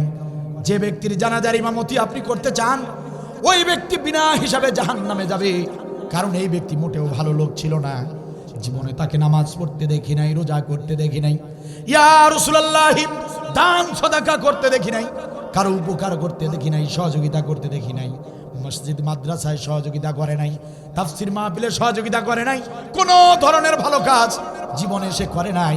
ইয়া রাসূলুল্লাহ, আপনি একজন জান্নাতি নবী হয়ে একজন জাহান্নামী ব্যক্তির জানাজার ইমামতি করবেন, এটা শোভনীয় হবে না। আপনি একজন জান্নাতি নবী হয়ে জাহান্নামী মানুষের জানাজার ইমামতি করবেন, এটা দেখতে ভালো দেখায় না, এটা শোভনীয় হয় না। আমি অনুরোধ করছি আপনাকে, আপনি এই ব্যক্তির জানাজা পড়াবেন না। আপনার সাথে সাহাবীরা আছে, যে কোনো সাহাবীদেরকে দিয়ে আপনি জানাজা নামাজ পড়িয়ে দেন। কথা কি বোঝা যায়? নবী আমার বড় কষ্ট পেলেন, তিনি মর্মাহত হলেন। আহারে, আমার এই মৃত সাহাবী কেন জীবদ্দশায় ভালো আমল করলো না, এই ভেবে নবী আমার বড় কষ্ট পেয়েছে। আরে সাহাবী, তোমার জানাজার ইমামতি করতে আসলাম, আর তোমার এলাকার লোকেরা বলতেছে তুমি জাহান্নামে যাবে। নবী আমার বললেন, সাহাবীরা চলো তার বাড়ির ভিতরে আগে যাই, আগে লাশটা দেখি, আগে আমার সাহাবীর মুখটা দেখি। সাহাবীদেরকে সাথে নিয়ে বাড়ির ভিতরে প্রবেশ করলেন। নবী ভিতরে ঢুকে দেখলেন সমস্ত আয়োজন কমপ্লিট হয়ে গিয়েছে, লাশটাকে গোসল করিয়ে খাটিয়ার উপরে রাখা হয়েছে, এখন শুধু জানাজা নামাজ বাকি। নবী অল্প কিছুক্ষণের ভিতরেই দেখতে পেলেন এই সাহাবীর জানাজায় অংশগ্রহণ করার জন্য এলাকার অনেক মুসলমানরা জড়ো হয়ে গিয়েছে। ওই এলাকার যত মুসলমান ছিল এক এক করে সবাই জড়ো হয়েছে, মোটামুটি বেশ কিছু সাহাবী উপস্থিত হয়ে গিয়েছে। নবী আমার বললেন, সাহাবীরা জানাজার সময় হয়ে গিয়েছে, আর দেরি করা যায় না, আমি তোমাদের সামনে দুটি কথা বলতে চাই, মনোযোগ দিয়ে শোনো। সাহাবীরা সবাই চুপ করে দাঁড়িয়ে গেলেন। ইয়া রাসূলুল্লাহ, আপনি বলেন। নবী আমার ডাকতে বললেন, উপস্থিত সাহাবীরা আমার, এই এলাকার অনেক সাহাবী তোমরা এখানে আছো, জানাজা অংশগ্রহণ করার জন্য এসেছো। আমি নবী জানতে চাই, আমি নবী তোমাদেরকে প্রশ্ন করতে চাই, এই যে খাটিয়ার উপরে লাশ হয়ে শুয়ে আছে, আমার হাতে হাত রাখা কালেমা পড়া একজন সাহাবী, আমি যার জানাজার ইমামতি করতে এসেছি, কিন্তু একজন মুসলমান বলল সে জীবনে ভালো আমল করে নাই, আমাকে জানাজা নামাজ পড়াতে নিষেধ করেছে, আমি বড় কষ্ট পেয়েছি। আমার এই সাহাবী নাকি জীবনে কোনো ভালো আমল করে নাই।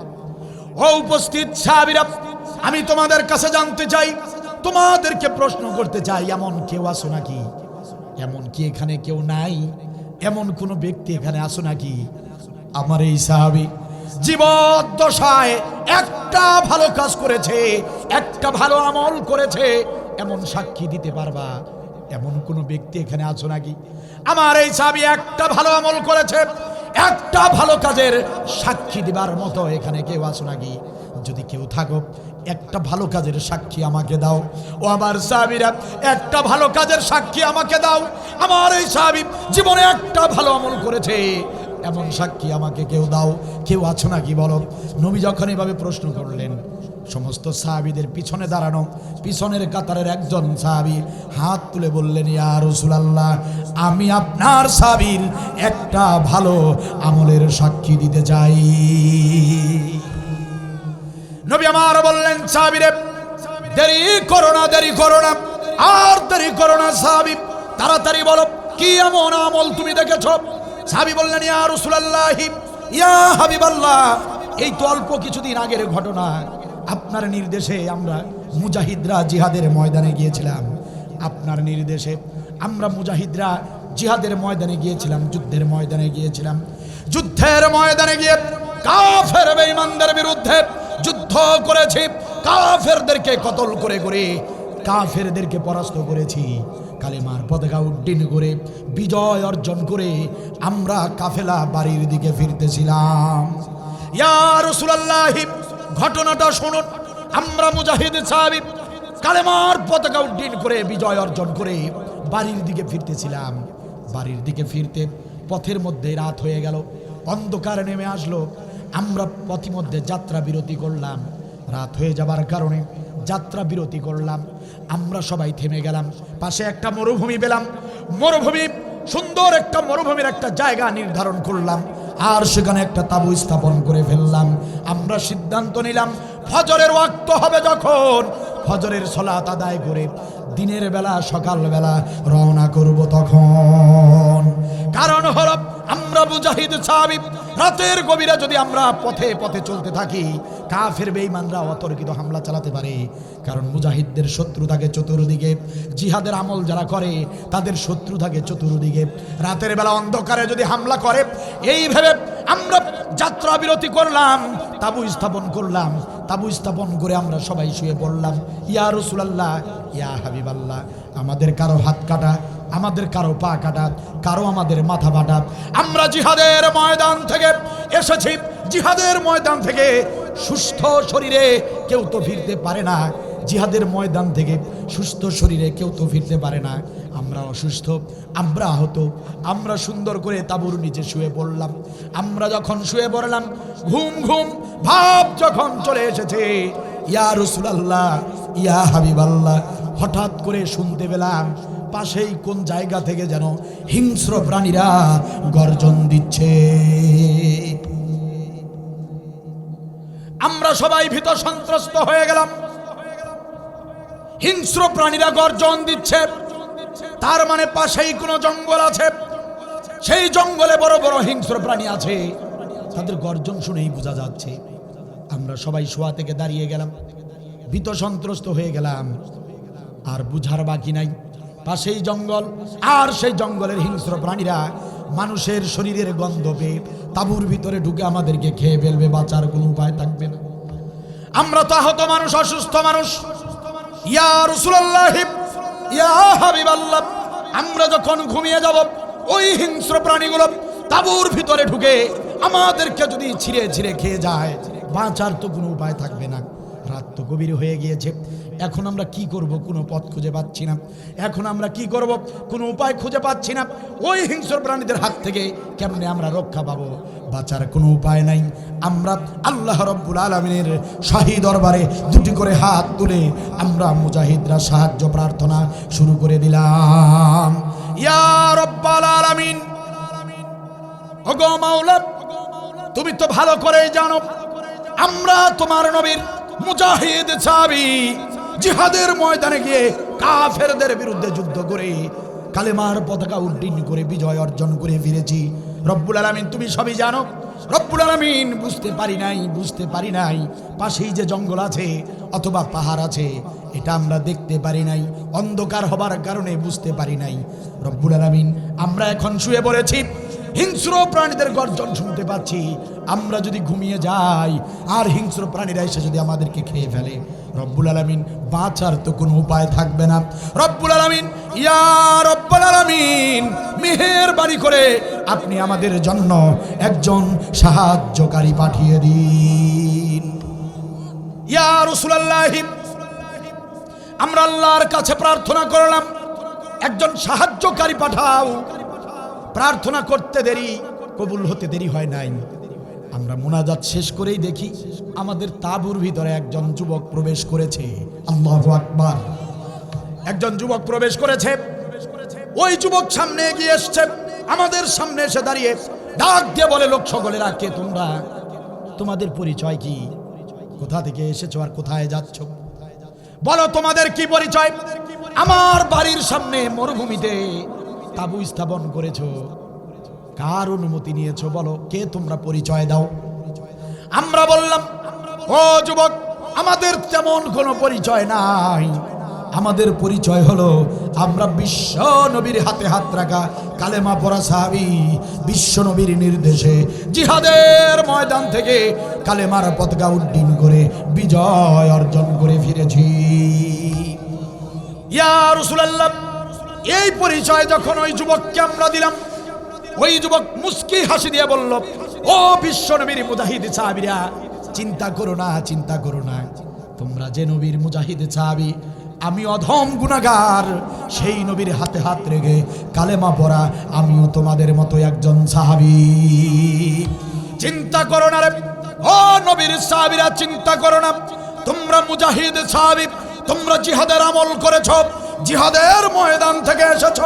আমি এতটুকু ভালো করে জানি, আসমানের নিচে আর জমিনের উপরে জিহাদকারীদের মর্যাদা সম্মান আল্লাহর কাছে সবচেয়ে বেশি। ও মুজাহিদ সাহাবীরা, জিহাদের ময়দান থেকে এসেছ, তোমরা আহত অবস্থায় এসেছো, তোমরা অসুস্থ অবস্থায় আছো। আমি গুনাহগার, জীবনে ভালো আমল করতে পারি নাই। আমি গুনাহগার, নবীর দরবারে তেমন বেশি যেতে পারি নাই। ভালো আমল বলতে কিছু নাই। আজকে সুযোগ পেয়েছি। ও আমার নবীর মুজাহিদ সাহাবীরা, চিন্তা করো না, ভয় পেও না। আমি আজকে সুযোগ পেয়েছি, সুযোগটা কাজে লাগাবো। জীবনে ভালো আমল করতে পারি নাই। ও মুজাহিদ সাহাবীরা, আজকে তোমরা নাক ডেকে সারা রাত ধরে ঘুমাবে।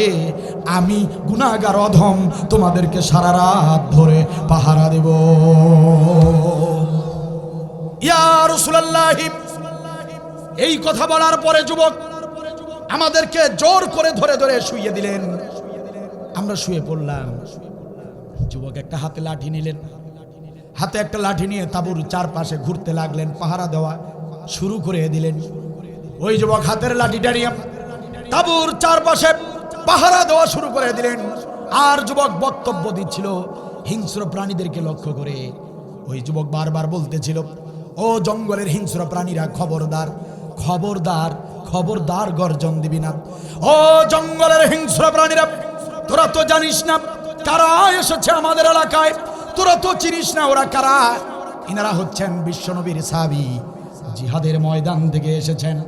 ওরে হিংস্র প্রাণীরা, তোরা তো জানিস না আল্লাহর কাছে আসমানের নিচে আর জমিনের উপরে মুজাহিদ সাহাবীদের সবচেয়ে বেশি মর্যাদা। ওরে হিংস্র প্রাণী, যদি খুব বেশি খিদে লেগে যায় তবে চলে আয়, এই অধম গুনাহগারের গোশত মাংস সব খেয়ে যা। কিন্তু খবরদার, খবরদার, বিশ্বনবীর মুজাহিদ সাহাবীরা ঘুমাচ্ছে, খবরদার, খবরদার, তাদের ঘুমে বিরক্ত করবি না। ইয়া রাসূলুল্লাহ, ওই যুবক এইভাবে পাহারা দিচ্ছিল আর হিংস্র প্রাণীদেরকে এভাবে হুমকি দিচ্ছিল, সতর্ক করছিল। আমরা মুজাহিদরা কখন যে ঘুমিয়ে পড়েছি আমরা টের পাই নাই। ফজরের ওয়াক্তে আমরা জেগে উঠলাম। আমরা যখন জাগ্রত হলাম, ইয়া রাসূলুল্লাহ, ইয়া হাবিবাল্লাহ, আমরা যখন জাগ্রত হলাম, জাগ্রত হবার পরে আমরা দেখতে পেলাম তখনও ওই যুবক চারদিকে ঘুরতেছে, পাহারা দিচ্ছে। তখনও ওই যুবক হিংস্র প্রাণীদেরকে সতর্ক করেই যাচ্ছে। চিৎকার দিয়ে বলেন সুবহানাল্লাহ। ওগো নবীজি, আমরা যেহেতু মুজাহিদ সাহাবী ছিলাম, দিন কায়েমের সৈনিক ছিলাম, আমাদেরকে একটা রাত পাহারা দিয়েছে, আমাদেরকে একটা রাত পাহারা দিয়েছে, আমাদেরকে ঘুমের সুযোগ করে দিয়েছে। আমার মনে হয় এটা একটা ওই যুবকের ভালো আমল। বুঝি ওই যুবকের একটা ভালো আমল। আমার মনে হয় এটা একটা তার ভালো আমল। ওই লাঠি হাতে ওই পাহারাদার ওই যুবকটার কেউ নয়। ইয়া রাসূলুল্লাহ, ইয়া হাবিবাল্লাহ, ওই পাহারাদার, এক রাতের পাহারাদার যুবকটি লাশ হয়ে আপনার সামনে খাটিয়ার উপরে শুয়ে আছে। নবী আমার বললেন, সাহাবীরা দেরি করো না, কাতারবদ্ধ হও, আমি নবী এই সাহাবীর ইমামতি করব। সব সাহাবীরা কাতারবদ্ধ হয়ে গেলেন। কি খুশনসিব সেই মৃত সাহাবী, জীবনে ভালো কোনো আমল নাই, একটা রাত দিন কায়েমের সৈনিকদেরকে পাহারা দিয়েছেন। নবী তার জানাজার ইমামতি করলেন। ও কালীগঞ্জ উপজেলার মুসলমানেরা, ঝিনাইদহ জেলার মুসলমানেরা, কান খুলে শুনে নেন কি খুশনসিব সেই সাহাবীর। ওই মৃত ব্যক্তির কি খুশনসিব। নবী শুধু তার জানাজার ইমামতি করলেন না, ও আমার ভাইরা, নবী সাল্লাল্লাহু আলাইহি ওয়াসাল্লাম ওই মৃত সাহাবীর লাশের খাটিয়া নিজ কাঁধে বহন করে কবর পর্যন্ত গেলেন। শুধু তাই নয় রে মুসলমান, মিশকাত শরীফের 336 পৃষ্ঠা খুলে দেখবেন, পড়ে দেখবেন সম্মানিত ভাইরা, সহিহ হাদিস। নবী আমার শুধু লাশের খাটিয়াই কবর পর্যন্ত নিয়ে গেলেন না, নবী সাল্লাল্লাহু আলাইহি ওয়াসাল্লাম নিজে কবরে নেমে গেলেন, নিজ হাতে যত্ন করে আদর করে মৃত সাহাবীর লাশটা নিজ হাতে কবরে শোয়া দিলেন। শুধু কি তাই নাকি আমার ভাইয়েরা, কবরে লাশটা শোয়া দেবার পরে নবী সাল্লাল্লাহু আলাইহি ওয়াসাল্লাম ওই মৃত সাহাবীর মুখের কাফনের কাপড়টা সরিয়ে নবী সাল্লাল্লাহু আলাইহি ওয়াসাল্লাম জান্নাতি ঠোঁট দিয়া মৃত সাহাবীর কপালে চুমা দিয়া দিলেন। আমার ভাইয়েরা, একান্ত আপনজনেরা জীবনে ভালো আমল করে নাই, এই হতভাগা সাহাবী জীবনে কোনো আমল করতে পারে নাই। দিন কায়েমের সৈনিকদেরকে একটা রাত শুধু পাহারা দিয়েছে, নবী আমার কপালে চুমা দিলেন। এখানেই শেষ নয় রে মুসলমান, এখানেই শেষ নয়। নবী এই কবরের কাজটা যখন শেষ করে ফেললেন, বালি আর পাথরগুলো দিয়ে সাহাবীদেরকে সাথে নিয়ে কবরের কাজ সম্পাদন করে ফেললেন। কবরটা যখন শেষ হয়ে গেল, উপস্থিত সাহাবীদের সামনে নবী ওই নতুন কবরের মাঝখানে এইভাবে হাত রাখলেন। মৃত সাহাবীর কবরের মাঝখানে বিশ্ব নবী তার ডান হাত আমার দিকে লক্ষ্য করেন, কবরের মাঝখানে নবীর ডান হাত এইভাবে তিনি রাখলেন। সমস্ত সাহাবীরা পাশেই দাঁড়ানো, সাহাবীরা দাঁড়িয়ে দাঁড়িয়ে দেখছে নবী ওই মৃত সাহাবীর কবরের মাঝখানে ডান হাত এভাবে রেখে নবী ঘোষণা করলেন, ইন্না সাহাবাকা ইয়াজুন্নুনা আন্নাকা মিন আহলিন নার ওয়া আনা আশহাদু আন্নাকা মিন আহলিল জান্নাহ। নবী বললেন, মৃত কবরবাসী, ও কবরবাসী সাহাবী আমার, তোমার বন্ধুরা বলেছে তুমি বিনা হিসাবে জাহান্নামী, তোমার প্রতিবেশী বলেছে তুমি বিনা হিসাবে জাহান্নামী। ওয়া আনা আশহাদু আন্নাকা মিন আহলিল জান্নাহ, আর আমি বিশ্ব নবী সাক্ষী দিলাম রে, আমি বিশ্ব নবী সাক্ষী দিলাম তুমি বিনা হিসাবে জান্নাতি।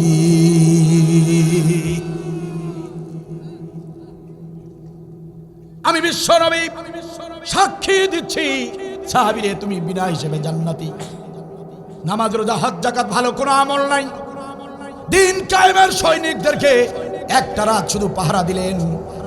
আল্লাহ রব্বুল আলামিনের কাছে আমলটা এত বেশি ভালো লেগেছে, এত বেশি পছন্দ হয়েছে, জিহাদের সৈনিকদেরকে রাত জেগে পাহারা দিয়েছে।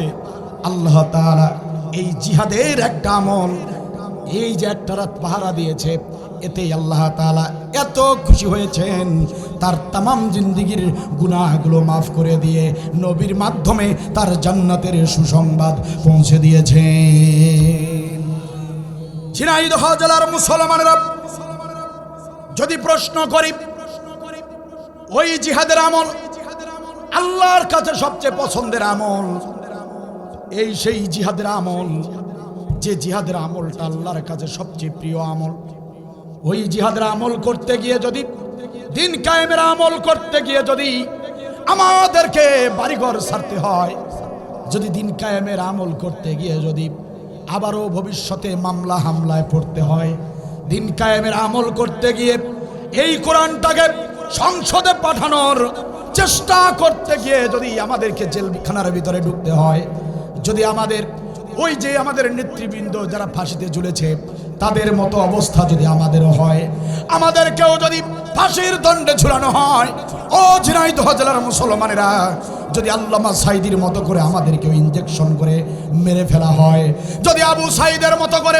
রাজপথে রক্ত দিয়ে জীবন বিলিয়ে দিতে হয়, যদি হযরতে হানজালার মতো হুদের ময়দানে জীবন দিতে হয়, যদি আমির হামজার মতো করে আমাদের বুকটা চিরে কলিজা যদি জালিমরা চিবিয়ে চিবিয়ে খায়, যদি জাফর বিন আবু তালিবের মতো জিহাদের ময়দানে হাত কেটে ফেলা হলো, পা কেটে ফেলা হলো, দাঁত দিয়ে বুক দিয়ে কামড়ে ধরে কালেমার পতাকা উড্ডীন করে রেখেছিলেন।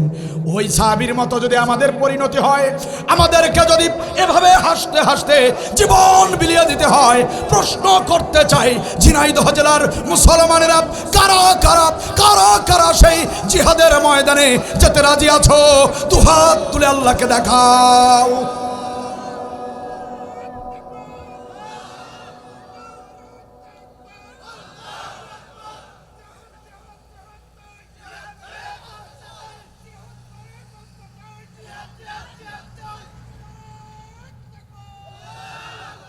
মাশাআল্লাহ মাশাআল্লাহ, জাযাকাল্লাহু খাইর। জিহাদ চেষ্টা করো, দিন কায়েমের চেষ্টা করো, দিন কায়েমের চেষ্টা করো। আল্লাহ বেশি নির্দেশ দিয়েছেন, বেশি গুরুত্ব দিয়েছেন, কারণ আল্লাহ জানেন গোলামরা যতদিন দিন কায়েম না করতে পারবে ততদিন গোলামরা পৃথিবীতে শান্তি পাবে না, কিছুতেই না। সব সমস্যা আপনারা যদি সবাই যদি নিজের প্রত্যেকের সমস্যাগুলো লিখেন, প্রত্যেকের যত সমস্যা আছে, এক ব্যক্তি 100টা সমস্যা যদি লেখেন, যদি কোটি কোটি সমস্যা বের হয়, আমি চ্যালেঞ্জ করে বলছি এদেশের কোটি কোটি সমস্যার একটাই সমাধান হবে, দিন কায়েম হয়ে গেলে সব সমাধান হয়ে যাবে। কি সমস্যা? কি সমস্যার কথা বলবেন? বলবেন এদেশের একটা সমস্যা বেকারত্ব। দিন কায়েম হয়ে গেলে ধনাঢ্য প্রভাবশালী ব্যক্তিদের যাকাত 100% সরকারিভাবে উত্তোলন হবে। সরকারিভাবে যাকাত উত্তোলন হলে এদেশে কোনো বেকার থাকবে না, ভিখারি খুঁজে পাবেন না, মাইক্রোস্কোপ দিয়েও একটা ফকিরনি খুঁজে পাবেন না। বেকারত্ব থাকবে। কি কি বলবেন? বলবেন যে কি বলবেন? যানজট দিন কায়েম হয়ে গেলে ঢাকা শহরের এই যানজট জ্যাম থাকবে না। বলবেন যে হাস্যকর কথা বললেন হুজুর, দিন কায়েমের সাথে যানজটের কি সম্পর্ক? হ্যাঁ, সম্পর্ক আছে। এটাই শুধু না, দিন কায়েম হয়ে গেলে মশা কামড়াবে না আপনাদেরকে। বলবেন যে হুজুর কি কথা বলতে আসছেন এখানে, মশার সাথে দিন কায়েমের কি সম্পর্ক? হ্যাঁ, আমি যদি বলি দিন কায়েম হয়ে গেলে কি কি সমস্যার সমাধান হবে, বিশ্বাস করেন সারা রাত ধরে ব্যাখ্যা দিব ইনশাআল্লাহ। কারণ দিন কায়েম হয়ে গেলে, আমার দিকে আসেন, দুটো পয়েন্ট শুধু বলে যাই। দিন কায়েম হয়ে গেলে বেকারত্বের সমাধান হবে যাকাতের টাকা দিয়ে। দিন কায়েম হয়ে গেলে যানজট বন্ধ হবে কেমনে? দেখবেন প্রত্যেকটা জেলার যে এমপিগুলোকে আমরা নির্বাচিত করি, তারা কোটি কোটি টাকার মালিক হয়ে যায়। মালিক হবার পরে তারা নিজেরা কোম্পানি খুলে বিজনেস করে, কলকারখানা বানায়, শিল্প কলকারখানা কি বানায় না? ঝিনাইদহর এমপি, ভালো করে শোনেন, ঝিনাইদহর এমপি, আমাদের কুড়িগ্রামের রংপুরের এমপি, ভোট দিছি আমরা রংপুরে কুড়িগ্রামে, আপনারা ভোট দিয়ে নির্বাচিত করেন ঝিনাইদহে, কিন্তু দেখবেন আপনার আমার এমপিদের সমস্ত ব্যবসা প্রতিষ্ঠান সব ঢাকায়। কথা কি বোঝা যায়? এখন আপনার আমার শুধু না, প্রত্যেকটা জেলা, এদেশের 64টি জেলার প্রত্যেকটা যে জেলারই আপনি প্রভাবশালী লোক পান, এমপি হোক অথবা বড় লোক ধনী প্রভাবশালী লোক হোক, দেখবেন ব্যবসা বাণিজ্য করছে, কলকারখানা দিয়েছে, নিজের জেলায় দেয় নাই, দিয়েছে ঢাকায়। সবাই এসে কলকারখানা দিয়েছে ঢাকায়, কর্মসংস্থানের জন্য সবাই দৌড়াচ্ছে ঢাকায়। আমার কুড়িগ্রামের রংপুরের, আমার গ্রামের বাড়ি কুড়িগ্রাম, রংপুর শহরে থাকি বাসা ভাড়া করে। শোনেন আমার ভাইয়েরা, আমাদের কুড়িগ্রাম রংপুরের অসংখ্য মানুষ রুজি রোজগারের আশায় ঢাকায় গিয়েছে, লক্ষ লক্ষ মানুষ। আপনাদের ঝিনাইদহের লোক যায় নাই ঢাকায়, কর্মসংস্থানের জন্য ঢাকায় গিয়েছে। এরকম সারা দেশের সব জেলার মানুষগুলো দৌড়ে ছুটে একটা জায়গায় জমায়েত হয়েছে, সেই শহরের নাম কেন? কারণ সব কলকারখানা, সব কোম্পানি, সব ফ্যাক্টরি, সব কিছু করা হয়েছে ঢাকায়। দিন কায়েম হয়ে গেলে, কোরআনের রাজ কায়েম হয়ে গেলে, সরকারের পারমিশন ছাড়া এখন যেরকম হয়, এক একজন নিজে নিজেই এক হাত, কেউ কারো কথা শোনে না, কারণ দুর্নীতিতে সবাই ধরা খাবে। এই জন্য আপনি যদি গার্ডিয়ান, পরিবারের গার্ডিয়ান যদি 2 নম্বর হন, আপনার ছেলেকে কিন্তু আপনি সেইভাবে শাসন করতে পারেন না, পারেন না। এই জন্য আপনার সন্তানটা বেশি খারাপ হয়, কারণ আপনি নিজেই 2 নম্বর। তো আমাদের সরকার যাদেরকে আমরা পেয়েছি স্বাধীনতার পর, একটাও কোরআনের সরকার পাইনি। একটাও প্রকৃত মুসলিম আমরা পাইনি। যে কারণে আমাদের এই দেশ থেকে দুর্নীতি বন্ধ হয় নাই। এই যে সমস্ত এমপিরা ঘুষ দিয়া বিভিন্নভাবে সিস্টেম করে সব কলকারখানা বানিয়েছে ঢাকায়, সব লোক গিয়ে জমা হলো ঢাকায়। এখন এত লোক, এত গাড়ি, বলেন যানজট হবে কি হবে না? দিন কায়েম হয়ে গেলে আমাদের যিনি আমির হবেন, আমাদের যিনি কোরআনের সরকার হবেন, এই কোরআনের নির্দেশনা অনুযায়ী সব সেক্টরের সব কিছু ফর্মুলা অনুযায়ী, সব কিছু সিস্টেম অনুযায়ী সব নির্দেশনা সবাইকে জানিয়ে দেওয়া হবে। ঢাকা শহরে সর্বোচ্চ কয়টা কলকারখানা থাকবে, কয়টা কারখানা থাকলে ঢাকা শহরের পরিবেশ ভালো থাকবে, সেটার সুন্দর বিশ্লেষণ করে গবেষণা করে একটা সিস্টেমের একটা ফর্মুলা তৈরি করা হবে। ঢাকা শহরে ওই নির্দিষ্ট কলকারখানার বাইরে একটি কলকারখানাও তৈরি করার অনুমতি দেওয়া হবে না। মনে করেন এই সরকারও মনে করেন ফর্মুলা করলো, কিন্তু ফর্মুলাটা বাস্তবায়ন হবে না। কিন্তু কোরআনের সরকারের ফর্মুলা বাস্তবায়ন হবে। কেন? যে কোনো সরকার একটা ফর্মুলা করলে ওটা বাস্তবায়ন না হওয়ার কারণ হলো টাকা দিয়ে, ঘুষ দিয়ে, দুর্নীতি করে ফর্মুলা উল্টায় দেয়। কিন্তু কোরআনের সরকার যদি বলে যে 10টার বেশি কারখানা ঢাকায় থাকবে না, বাকিগুলো কি করো, ভেঙে দাও। দেশের ঢাকা শহরের পরিবেশ সম্পর্কে আপনারা গুগলে, ইউটিউবে সার্চ দিয়ে দেখবেন কি অবস্থায় আছে। সবচেয়ে বিশ্বের সবচেয়ে খারাপ অবস্থায় রয়েছে ঢাকা শহর। কি পানি, কি বাতাস, সব দিক দিয়ে। মাঝে মাঝেই দেখেন না রানা প্লাজা ধ্বংস হয়, তাজিন ফ্যাশনে আগুন লেগে যায়। অপরিকল্পিতভাবে তৈরি করা হয়েছে বিল্ডিং, কোনো কারখানায় পরিকল্পিতভাবে সিস্টেম মতো কাজ করা হয় নাই। ইঞ্জিনিয়ারকে টাকা দিয়ে কাগজপত্র সই করায় নিয়ে অনুমোদন নিয়েছে, কিন্তু ভিতরে আসলে ওই জিনিসগুলো নাই। কথা কি বুঝতেছেন? ক্লিয়ার?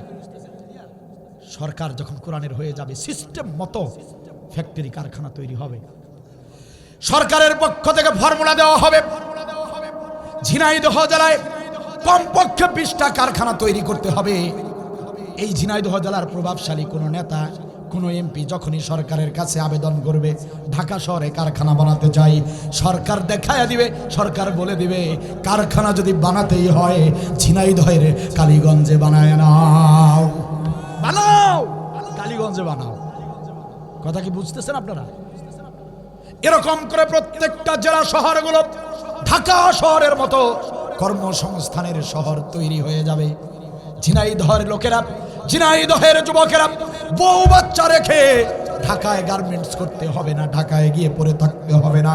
ঝিনাইদহের জেলার ছেলেরা, ঝিনাইদহ জেলার মেয়েরা বাড়ির বাসায় বাসায় বসে, বাড়িতে বসে বসে গরম ভাত খেয়ে অফিসে ডিউটি করে রাতের বেলা স্ত্রী বাচ্চার সঙ্গে শুয়ে ঘুমাবে। ও জনগণ শান্তি কারে বলে তোমরা তো দেখো নাই, জনগণ সুখ কারে বলে তোমরা জানো নাই। কোরআনটা যদি একবার যদি কোরআনটাকে সংসদে পাঠাতে পারো, আমার আল্লাহ বলেন শান্তি আর মুক্তির গ্যারান্টি আমি আল্লাহ দিয়েছি। মশার কথা বলবেন হুজুর, মশার পয়েন্টটা বলেন। মানে যত ব্যাখ্যা আছে, যত সমস্যা আছে, এই সমস্যাগুলোর সর্বশেষ সমস্যা দুটার কথা বলছি। সাধারণ সমস্যা না। যানজট নিয়ে আর কয়জন চিন্তা করেন আপনারা? করেন কি? করেন না। মশা নিয়ে কয়জন চিন্তা করেন? করেন না। আমি সব বড় সমস্যা রেখে ছোট কিছু যে সমস্যাগুলো আপনারা হাসি দিয়ে উড়ায় দিবেন, সেই সমস্যা নিয়ে বলতেছি। দেখেন মশার কামড় কেমনে বন্ধ হবে? দিন কায়েম হয়ে গেলে, ভালো করে মনোযোগ দেন। 5টা মিনিট, খারাপ লাগতেছে আপনাদের?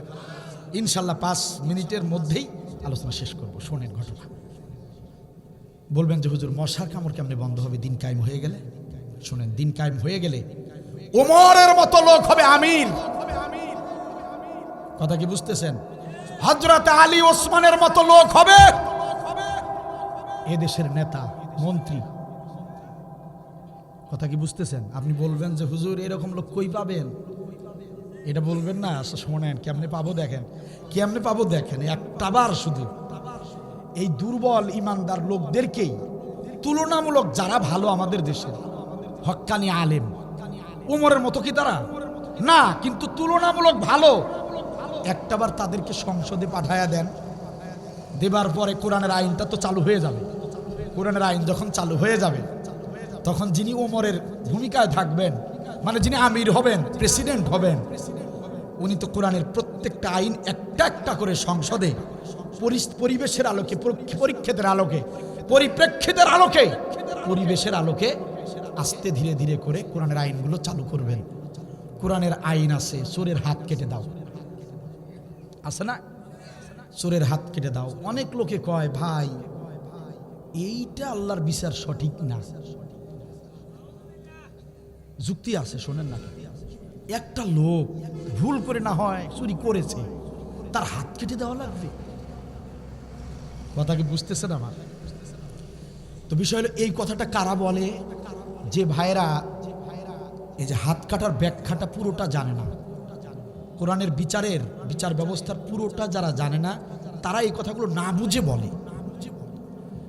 হ্যাঁ, এমনিতে একটা লোকের হাত কেটে দেওয়ার বিচার করাটা অমানবিক হতো, কিন্তু এমনি হাত কেটে দেওয়া হবে না। কোরআনের সরকার যখন কায়েম হবে, প্রত্যেকটা গরিব দুঃখী নাগরিকের মৌলিক চাহিদা, খাদ্য, বস্ত্র, শিক্ষা, বাসস্থান, চিকিৎসা সব কিছু বহন করবে ইসলামী সরকার। সলিমুদ্দিনের বাড়িতে চাউল নাই, হযরতে ওমরের উত্তরসূরি যারা ক্ষমতায় আসবে দেশে,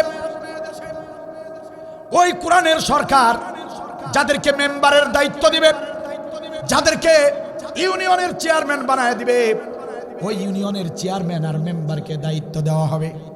কোন সলিমুদ্দিন কলিমুদ্দিন আব্দুল বাড়ির মতো গরিব দুঃখী ইউনিয়ন পরিষদের বারান্দায় যেন না আসে।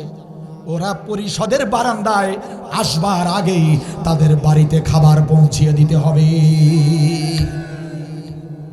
এখন ওই সলিমুদ্দির বাড়িতে ঠিক সময়ে খাবার পৌঁছানো হয়। সলিমুদ্দির বাড়িতে কেউ অসুস্থ হলে সরকারি ডাক্তাররা বাড়িতে এসে সেবা দিয়ে যাবে। কোরআনের সরকারের নির্দেশ, ওষুধপত্র ফ্রি। কথা কি বুঝতেছেন? কোরআনের সরকার আপনাকে খাবার দিবে, চিকিৎসা দিবে, আপনার কি সমস্যা আছে সব দিবে। এটা দেওয়ার পরেও মিস্টার সলিমুদ্দিন যদি চুরি করতে গিয়ে হাজী সাহেবের বাসায় গিয়ে যদি ধরা খায়, এবার আপনারাই বলেন তো, বলবেন না ওর হাতটা কেটে দেওয়াই উচিত? কিরা সলিমুদ্দিন, তোর চাল দেওয়া হয়, ডাল দেওয়া হয়, ওষুধ দেওয়া হয়, মেম্বার সাহেব কাইলো তোর বাড়িতে গিয়ে খোঁজ নিয়ে আসলো, তারপরেও তুই কেন চুরি করলি? বলবেন আপনারা বলবেন না? এখন আপনারাই বলবেন এর হাত কাটেন, এটা দোষ আছে, এটা স্বভাব খারাপ আছে, এটা স্বভাব খারাপ, হাত কাটো। স্বভাবের কারণে, লোভের কারণে কেউ চুরি করলে বাঁচার উপায় নাই, হাত কেটে দেওয়া হবে। ও মুসলমানেরা শোনেন, হাত কেটে দেওয়াটুকুই শুনেছেন, পরের টুকু তো আর শোনেন নাই। হাত কেটে দেওয়ার পর হাতটাকে সুস্থ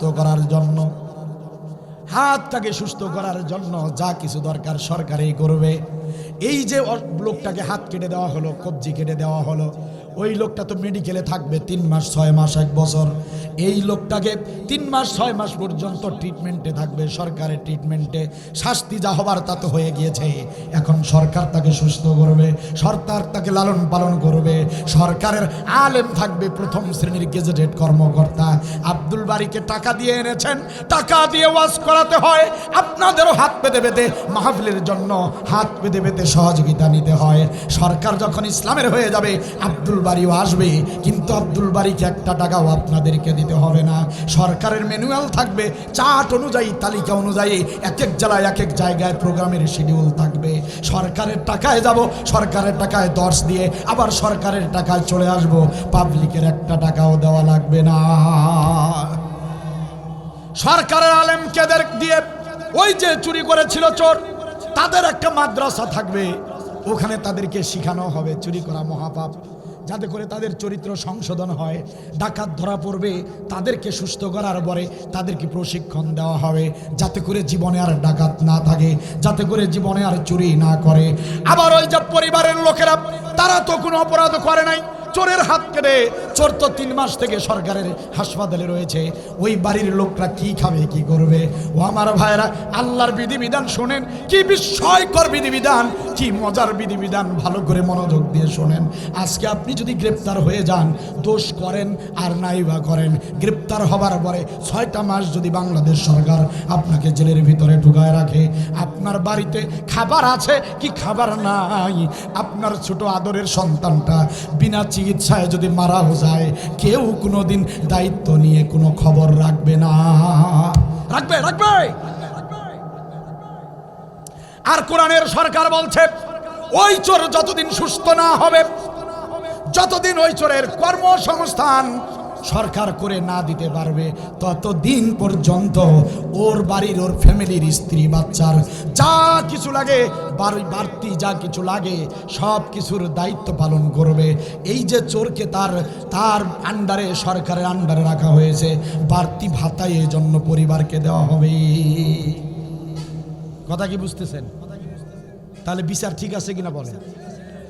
মনে করেন আরেক চোর ধরা পড়েছে, চোর বলল আমি চুরি করেছি, লোভে পড়ে চুরি করি নাই, আমার বাড়িতে খাবার ছিল না, এই জন্য চুরি করেছি। কথা কি বুঝতেছেন? চোর ধরা পড়েছে, বলল আমি ইচ্ছা করে চুরি করি নাই, আমার স্ত্রী অসুস্থ অথবা আমার মেয়েটা অসুস্থ, কয়েকদিন থেকে কাতরাচ্ছে, কেউ খবর নেয় নাই, টাকার অভাবে ডাক্তার দেখাতে পারছি না, ওষুধ নিতে পারছি না, এই জন্য চুরি করতে এসে ধরা পড়ছি। ওই এলাকার যিনি আমির, কোরআনের নেতা, যে ওই এলাকার এমপি, ওই এলাকার কমিশনার, ওই এলাকার চেয়ারম্যান, এটার বিচার করবে। কাজী সাহেব থাকবে প্রত্যেক এলাকায়। কাজী মানে বিয়ে পড়ানো কাজী না, কাজী মানে বিচারক। সুবহানাল্লাহ বলেন। বিচার মজলিসে বলবেন, তুমি যে চুরি করেছ অভাবের কারণে, এটার প্রমাণ দাও। প্রমাণ খুঁজতে গিয়ে যদি দেখা যায় হ্যাঁ সত্যিও অভাবে পড়ে চুরি করেছে, কথা কি বুঝতেছেন? আমার ইচ্ছা করে চুরি করে না, আসলে বাস্তবেও অভাবের কারণে চুরি করেছে, ওর বাড়িতে খাবার নাই, অথবা চিকিৎসার অভাবে তার এক সদস্য, পরিবারের সদস্য মারা যাচ্ছে, টাকার অভাবে চুরি করতে বাধ্য হয়েছে, এটা যদি প্রমাণ হয়ে যায় ওই চোর যে চুরি করেছে সত্য, কিন্তু অভাবের কারণে চুরি করেছে, বলেন তো তাহলে তার হাত কাটা যাবে নাকি? হাত কাটবেন আপনারা? আল্লাহ বলতেছেন না না না না, ওর হাত কাটবা না, ওই চোরের হাত কাটা যাবে না, হাত কাটতেই হবে। তবে ওই চোরের না, আমার আল্লাহ বলেন ওই গ্রামের মেম্বারকে ডেকে আনো, ওই গ্রামের চেয়ারম্যানকে ডেকে আনো, ওর বাড়ির খবর নেওয়ার দায়িত্ব যার উপরে ছিল, ওই চেয়ারম্যান, ওই মেম্বার যে দায়িত্বের অবহেলা করেছে, প্রমাণ সহ যদি পেয়ে যাও, তদন্ত করে দেখো দায়িত্বের অবহেলা যে মেম্বার করেছে, দায়িত্বের অবহেলা যে চেয়ারম্যান করেছে, বড় মজলিসে সমস্ত লোকের সামনে দিবালোকে ওই চেয়ারম্যানের হাত কেটে দাও, ওই এমপির হাত কেটে দাও, ওই মেম্বারের হাত কেটে দাও। ও মুসলমানেরা, একান্ত আপনজনেরা, আমাদের দেশের এমপি, আমাদের দেশের নেতারা ওমরের মতো কেমনে হবে, এই কথা বোঝানোর জন্যই এই কথাগুলো বলছিলাম। যখন একটা চেয়ারম্যানের হাত কেটে দেওয়া হবে, একটা মেম্বারের দায়িত্ব অবহেলা করার কারণে হাত কেটে দেওয়া হবে, বাকি চেয়ারম্যানেরা, বাকি এমপিরা, বাকি মন্ত্রীরা এই দৃশ্য দেখার পরে, ভিডিওতে দেখার পরে, ফেসবুকে দেখার পরে, সব কিছু দেখার পরে এরা এমন তওবা করবে, এমন তওবা করবে, লুঙ্গির পরনের লুঙ্গি নষ্ট হয়ে যাবে, পেশাব করে দিবে, এমন তওবা করবে, তওবা করে হযরতে ওমরের মতো নেতা হয়ে যাবে। মাথা খারাপ। দায়িত্ব অবহেলা করার কারণে চেয়ারম্যানের হাত কেটে দিচ্ছে, বাকি চেয়ারম্যান, বাকি এমপিরা একদম সোজা হয়ে যাবে। পরের দিন গিয়া স্ত্রীকে বলবে, প্রাণের বিবি তাড়াতাড়ি খাবার দাও, আমি বাইরে যাব। স্বামী আমার বাইরে যাবা কেন? বুঝো নাই বাইরে যাব কেন? আগে নিজের দায়িত্ব পালন করে আসি, দেখি কলিমুদ্দি আব্দুল বাড়িতে খাবার আছে কিনা, ওরা ঠিকভাবে আছে কিনা একটু দেখে আসি। কারণ যে বিচার রে ভাই, দায়িত্ব অবহেলা হলে হাত কাটা পড়বে। কথা বলেন না কেন? কোন নেতার বউয়ের সাথে, স্ত্রীর সাথে রাতের শুরুতেই শুয়ে বিছানায় ঘুমাতে পারবে না। হযরতে ওমরের কথা কি মনে আছে আপনাদের? হযরতে ওমর প্রতি রাতে স্ত্রীর কাছে এসে বলেছেন, প্রাণের বিবি খাবার থাকলে দাও। খাবারটা দেওয়ার পরে হযরত ওমর বলেছেন, এবার তরবারিটা হাতে তুলে দাও। হযরত ওমরের স্ত্রী চোখের পানি ফেলে বলে, আমিরুল মুমিনিন, খলিফাতুল মুসলিমিন, আপনি ওমর আগেই তো ভালো ছিলেন, আগে আপনাকে আমি কাছে পেতাম, আগে দুজনে বসে গল্প করার সুযোগ পেতাম, কিন্তু আপনি আমির হবার পরে, আপনি প্রেসিডেন্ট হবার পরে তো আপনাকে আমি কাছেই পাই না। সারাদিন ব্যস্ত থাকেন জনগণ নিয়ে। এই যে খাবার খেয়েছেন, একটু রাতের বেলা একটু রেস্ট নেবেন, বিশ্রাম নেবেন, দুজনে শুয়ে একটু গল্প করব, কথা বলবো, সেই সুযোগও নাই। আপনি তরবারি নিয়ে আপনি বাহিরে চলে যাচ্ছেন, প্রতি রাতেই তো এই কাজই করেন। হযরত ওমর বলেন, প্রাণের বিবিরে, যতদিন আমি প্রেসিডেন্ট ছিলাম না, ততদিন ছিলাম আমি শুধু তোমারই ওমর, কিন্তু যেদিন আমি দেশের দায়িত্ব নিয়েছি রে বিবি, আগে আমি জনগণের ওমর, তারপরে আমি তোমার ওমর। ও প্রাণের বিবিরে, কথা বাড়িও না বিবি, আগে তরবারিটা হাতে তুলে দাও। আগে প্রত্যেক বিভাগে, প্রত্যেক ডিফেন্সের প্রত্যেক সেক্টরের দায়িত্বশীলদেরকে আগে নক করে করে সবাইকে দায়িত্বটা ভালো করে বুঝাইয়া দিয়ে আসি, আগে জনগণের হকটা আদায় করে আসি, তারপরে বাড়িতে ফিরে তোমার হক আদায় করব। সুবহানাল্লাহ বলবেন না? আল্লাহ বলেন, বান্দা গোলামেরা, দিন কায়েমের কথা যে বলতেছি, রক্ত দিয়ে হলেও, জীবন দিয়ে হলেও এই কাজটা করো। এমনে না রে গোলাম, তোরা তো জানিস না সুখ শান্তি কারে বলে। দিন কায়েম করে দে, সুখ শান্তি পাবি, দিন কায়েমের চেষ্টা কর। আল্লাহ এত বারবার একটা কারণেই বলেছেন যে গোলামেরা দিন কায়েম করে দে, তোরা সারা রাত ঘুমাবি, তোদের নেতারা ঘুমাবে না। নেতারা তোদেরকে পাহারা দিবে, কোথাও যাতে কোনো ধর্ষণ না হয়, রাহাজানি না হয়, হাইজ্যাক না হয়, নেতারা সেই প্রোটেক্ট দিবে। আর কোরআনের বিধান প্রতিষ্ঠিত করবি না, তোরা ঘুমাইতে পারবি না, তোদের মোবাইল মার্কেট ছিনতাই হবে রাতে, তোরা ঘুমাতে পারবি না, তোদের বাড়িতে ডাকাত এসে গুলি করে টাকা পয়সা নিয়ে যাবে, তোরা রাস্তায় রাতের বেলা চলাফেরা করতে পারবি না। কারণ দিন কায়েম না থাকলে ঘুমাবে নেতা, হাউমাউ করে চিৎকার করবে জনগণ। কথা কি বুঝতেছেন? এই যে বিগত সময়ের যে জালিম সরকারের যে নেতাগুলো ছিল দেখছেন না, ওটার চেহারা দেখলেই বোঝা গেছে ও সারা রাত নর্তকীর সঙ্গে নাচ গান করে চার হাত পা চারদিকে দিয়ে ঘুমাইছে। সকাল 12টায় জাগছে, পিএস টেনে টিনে তুলে সাংবাদিকের সামনে নিয়ে আসছে। চেহারা দেখেন নাই? নেতাদের চেহারা দেখেন নাই? চোখগুলো দেখেন নাই? এমন চেহারা ভাই দেখলেই বোঝা যায় সারা রাত মাল খেয়েছে। ঠিক কিনা বলেন? সারা রাত চিৎপটাং হয়ে মদ খেয়ে নর্তকীর সাথে মজা ফুর্তি করে এইভাবে ঘুমাইতো। আর জনগণের রাস্তায় ছিনতাই, জনগণের মেয়ে ধর্ষণ। কথা বলেন না কেন? আল্লাহ বলেন উল্টা, তোরা উল্টা করছিস, উল্টাটাই পাবি। সোজা কর, কোরআনটাকে প্রতিষ্ঠিত কর। তোরা ঘুমাবি গোলাম, তোদের নেতারা ঘুমাবে না, তোদেরকে নিরাপত্তা দিবে। আল্লাহু আকবার। এজন্য আল্লাহ রাব্বুল আলামিন বললেন, জিহাদ কর রে গোলাম, জিহাদ কর। জিহাদের আমল দেখে নেব। আর এই জিহাদের আমল যারাই করবে তাদেরকে ধৈর্যের আমল করতে হবে। জিহাদের আমল করলেই ষড়যন্ত্র হবে, নির্যাতন হবে, আর সেই সময় ধৈর্যের সঙ্গে মোকাবেলা করতে হবে। যারা জিহাদের আমল করেছে দেশে, যদি ধৈর্য ধারণ না করত, তাদের দলের কাউকে এখন খুঁজে পাওয়া যেত না। জিহাদের আমল যারা করেছে, ধৈর্য তারা ধরেছে, এই কারণে আজকে বাংলাদেশের সবচেয়ে জনপ্রিয় তারাই হয়ে গিয়েছে। চিৎকার দিয়ে বলেন সুবহানাল্লাহ। ওয়ালাম্মা ইয়ালামিল্লাহুল্লাযীনা জাহাদু মিনকুম ওয়া ইয়ালামাস সাবিরিন। এই দুটি আমল আমি দেখে নেব, জিহাদ এবং সবর। আল্লাহ তাআলা আমাকে সহ আমাদের সবাইকে জিহাদের আমল করার তৌফিক দান করুন। আল্লাহ তাআলা আমাদের সবাইকে জিহাদের পথে, ইসলামের পথে, কোরআনের পথে অটল রাখুন। সবাই বলেন আমিন। আপনারা কষ্ট করে তিক্ত থেকে তিক্তকর কথাগুলো, কঠিন থেকে কঠিনতর কথাগুলো মনোযোগ সহকারে শুনেছেন, এজন্য আপনাদেরকে কৃতজ্ঞতা জানাচ্ছি। যারা আয়োজক কমিটি, আমার মতো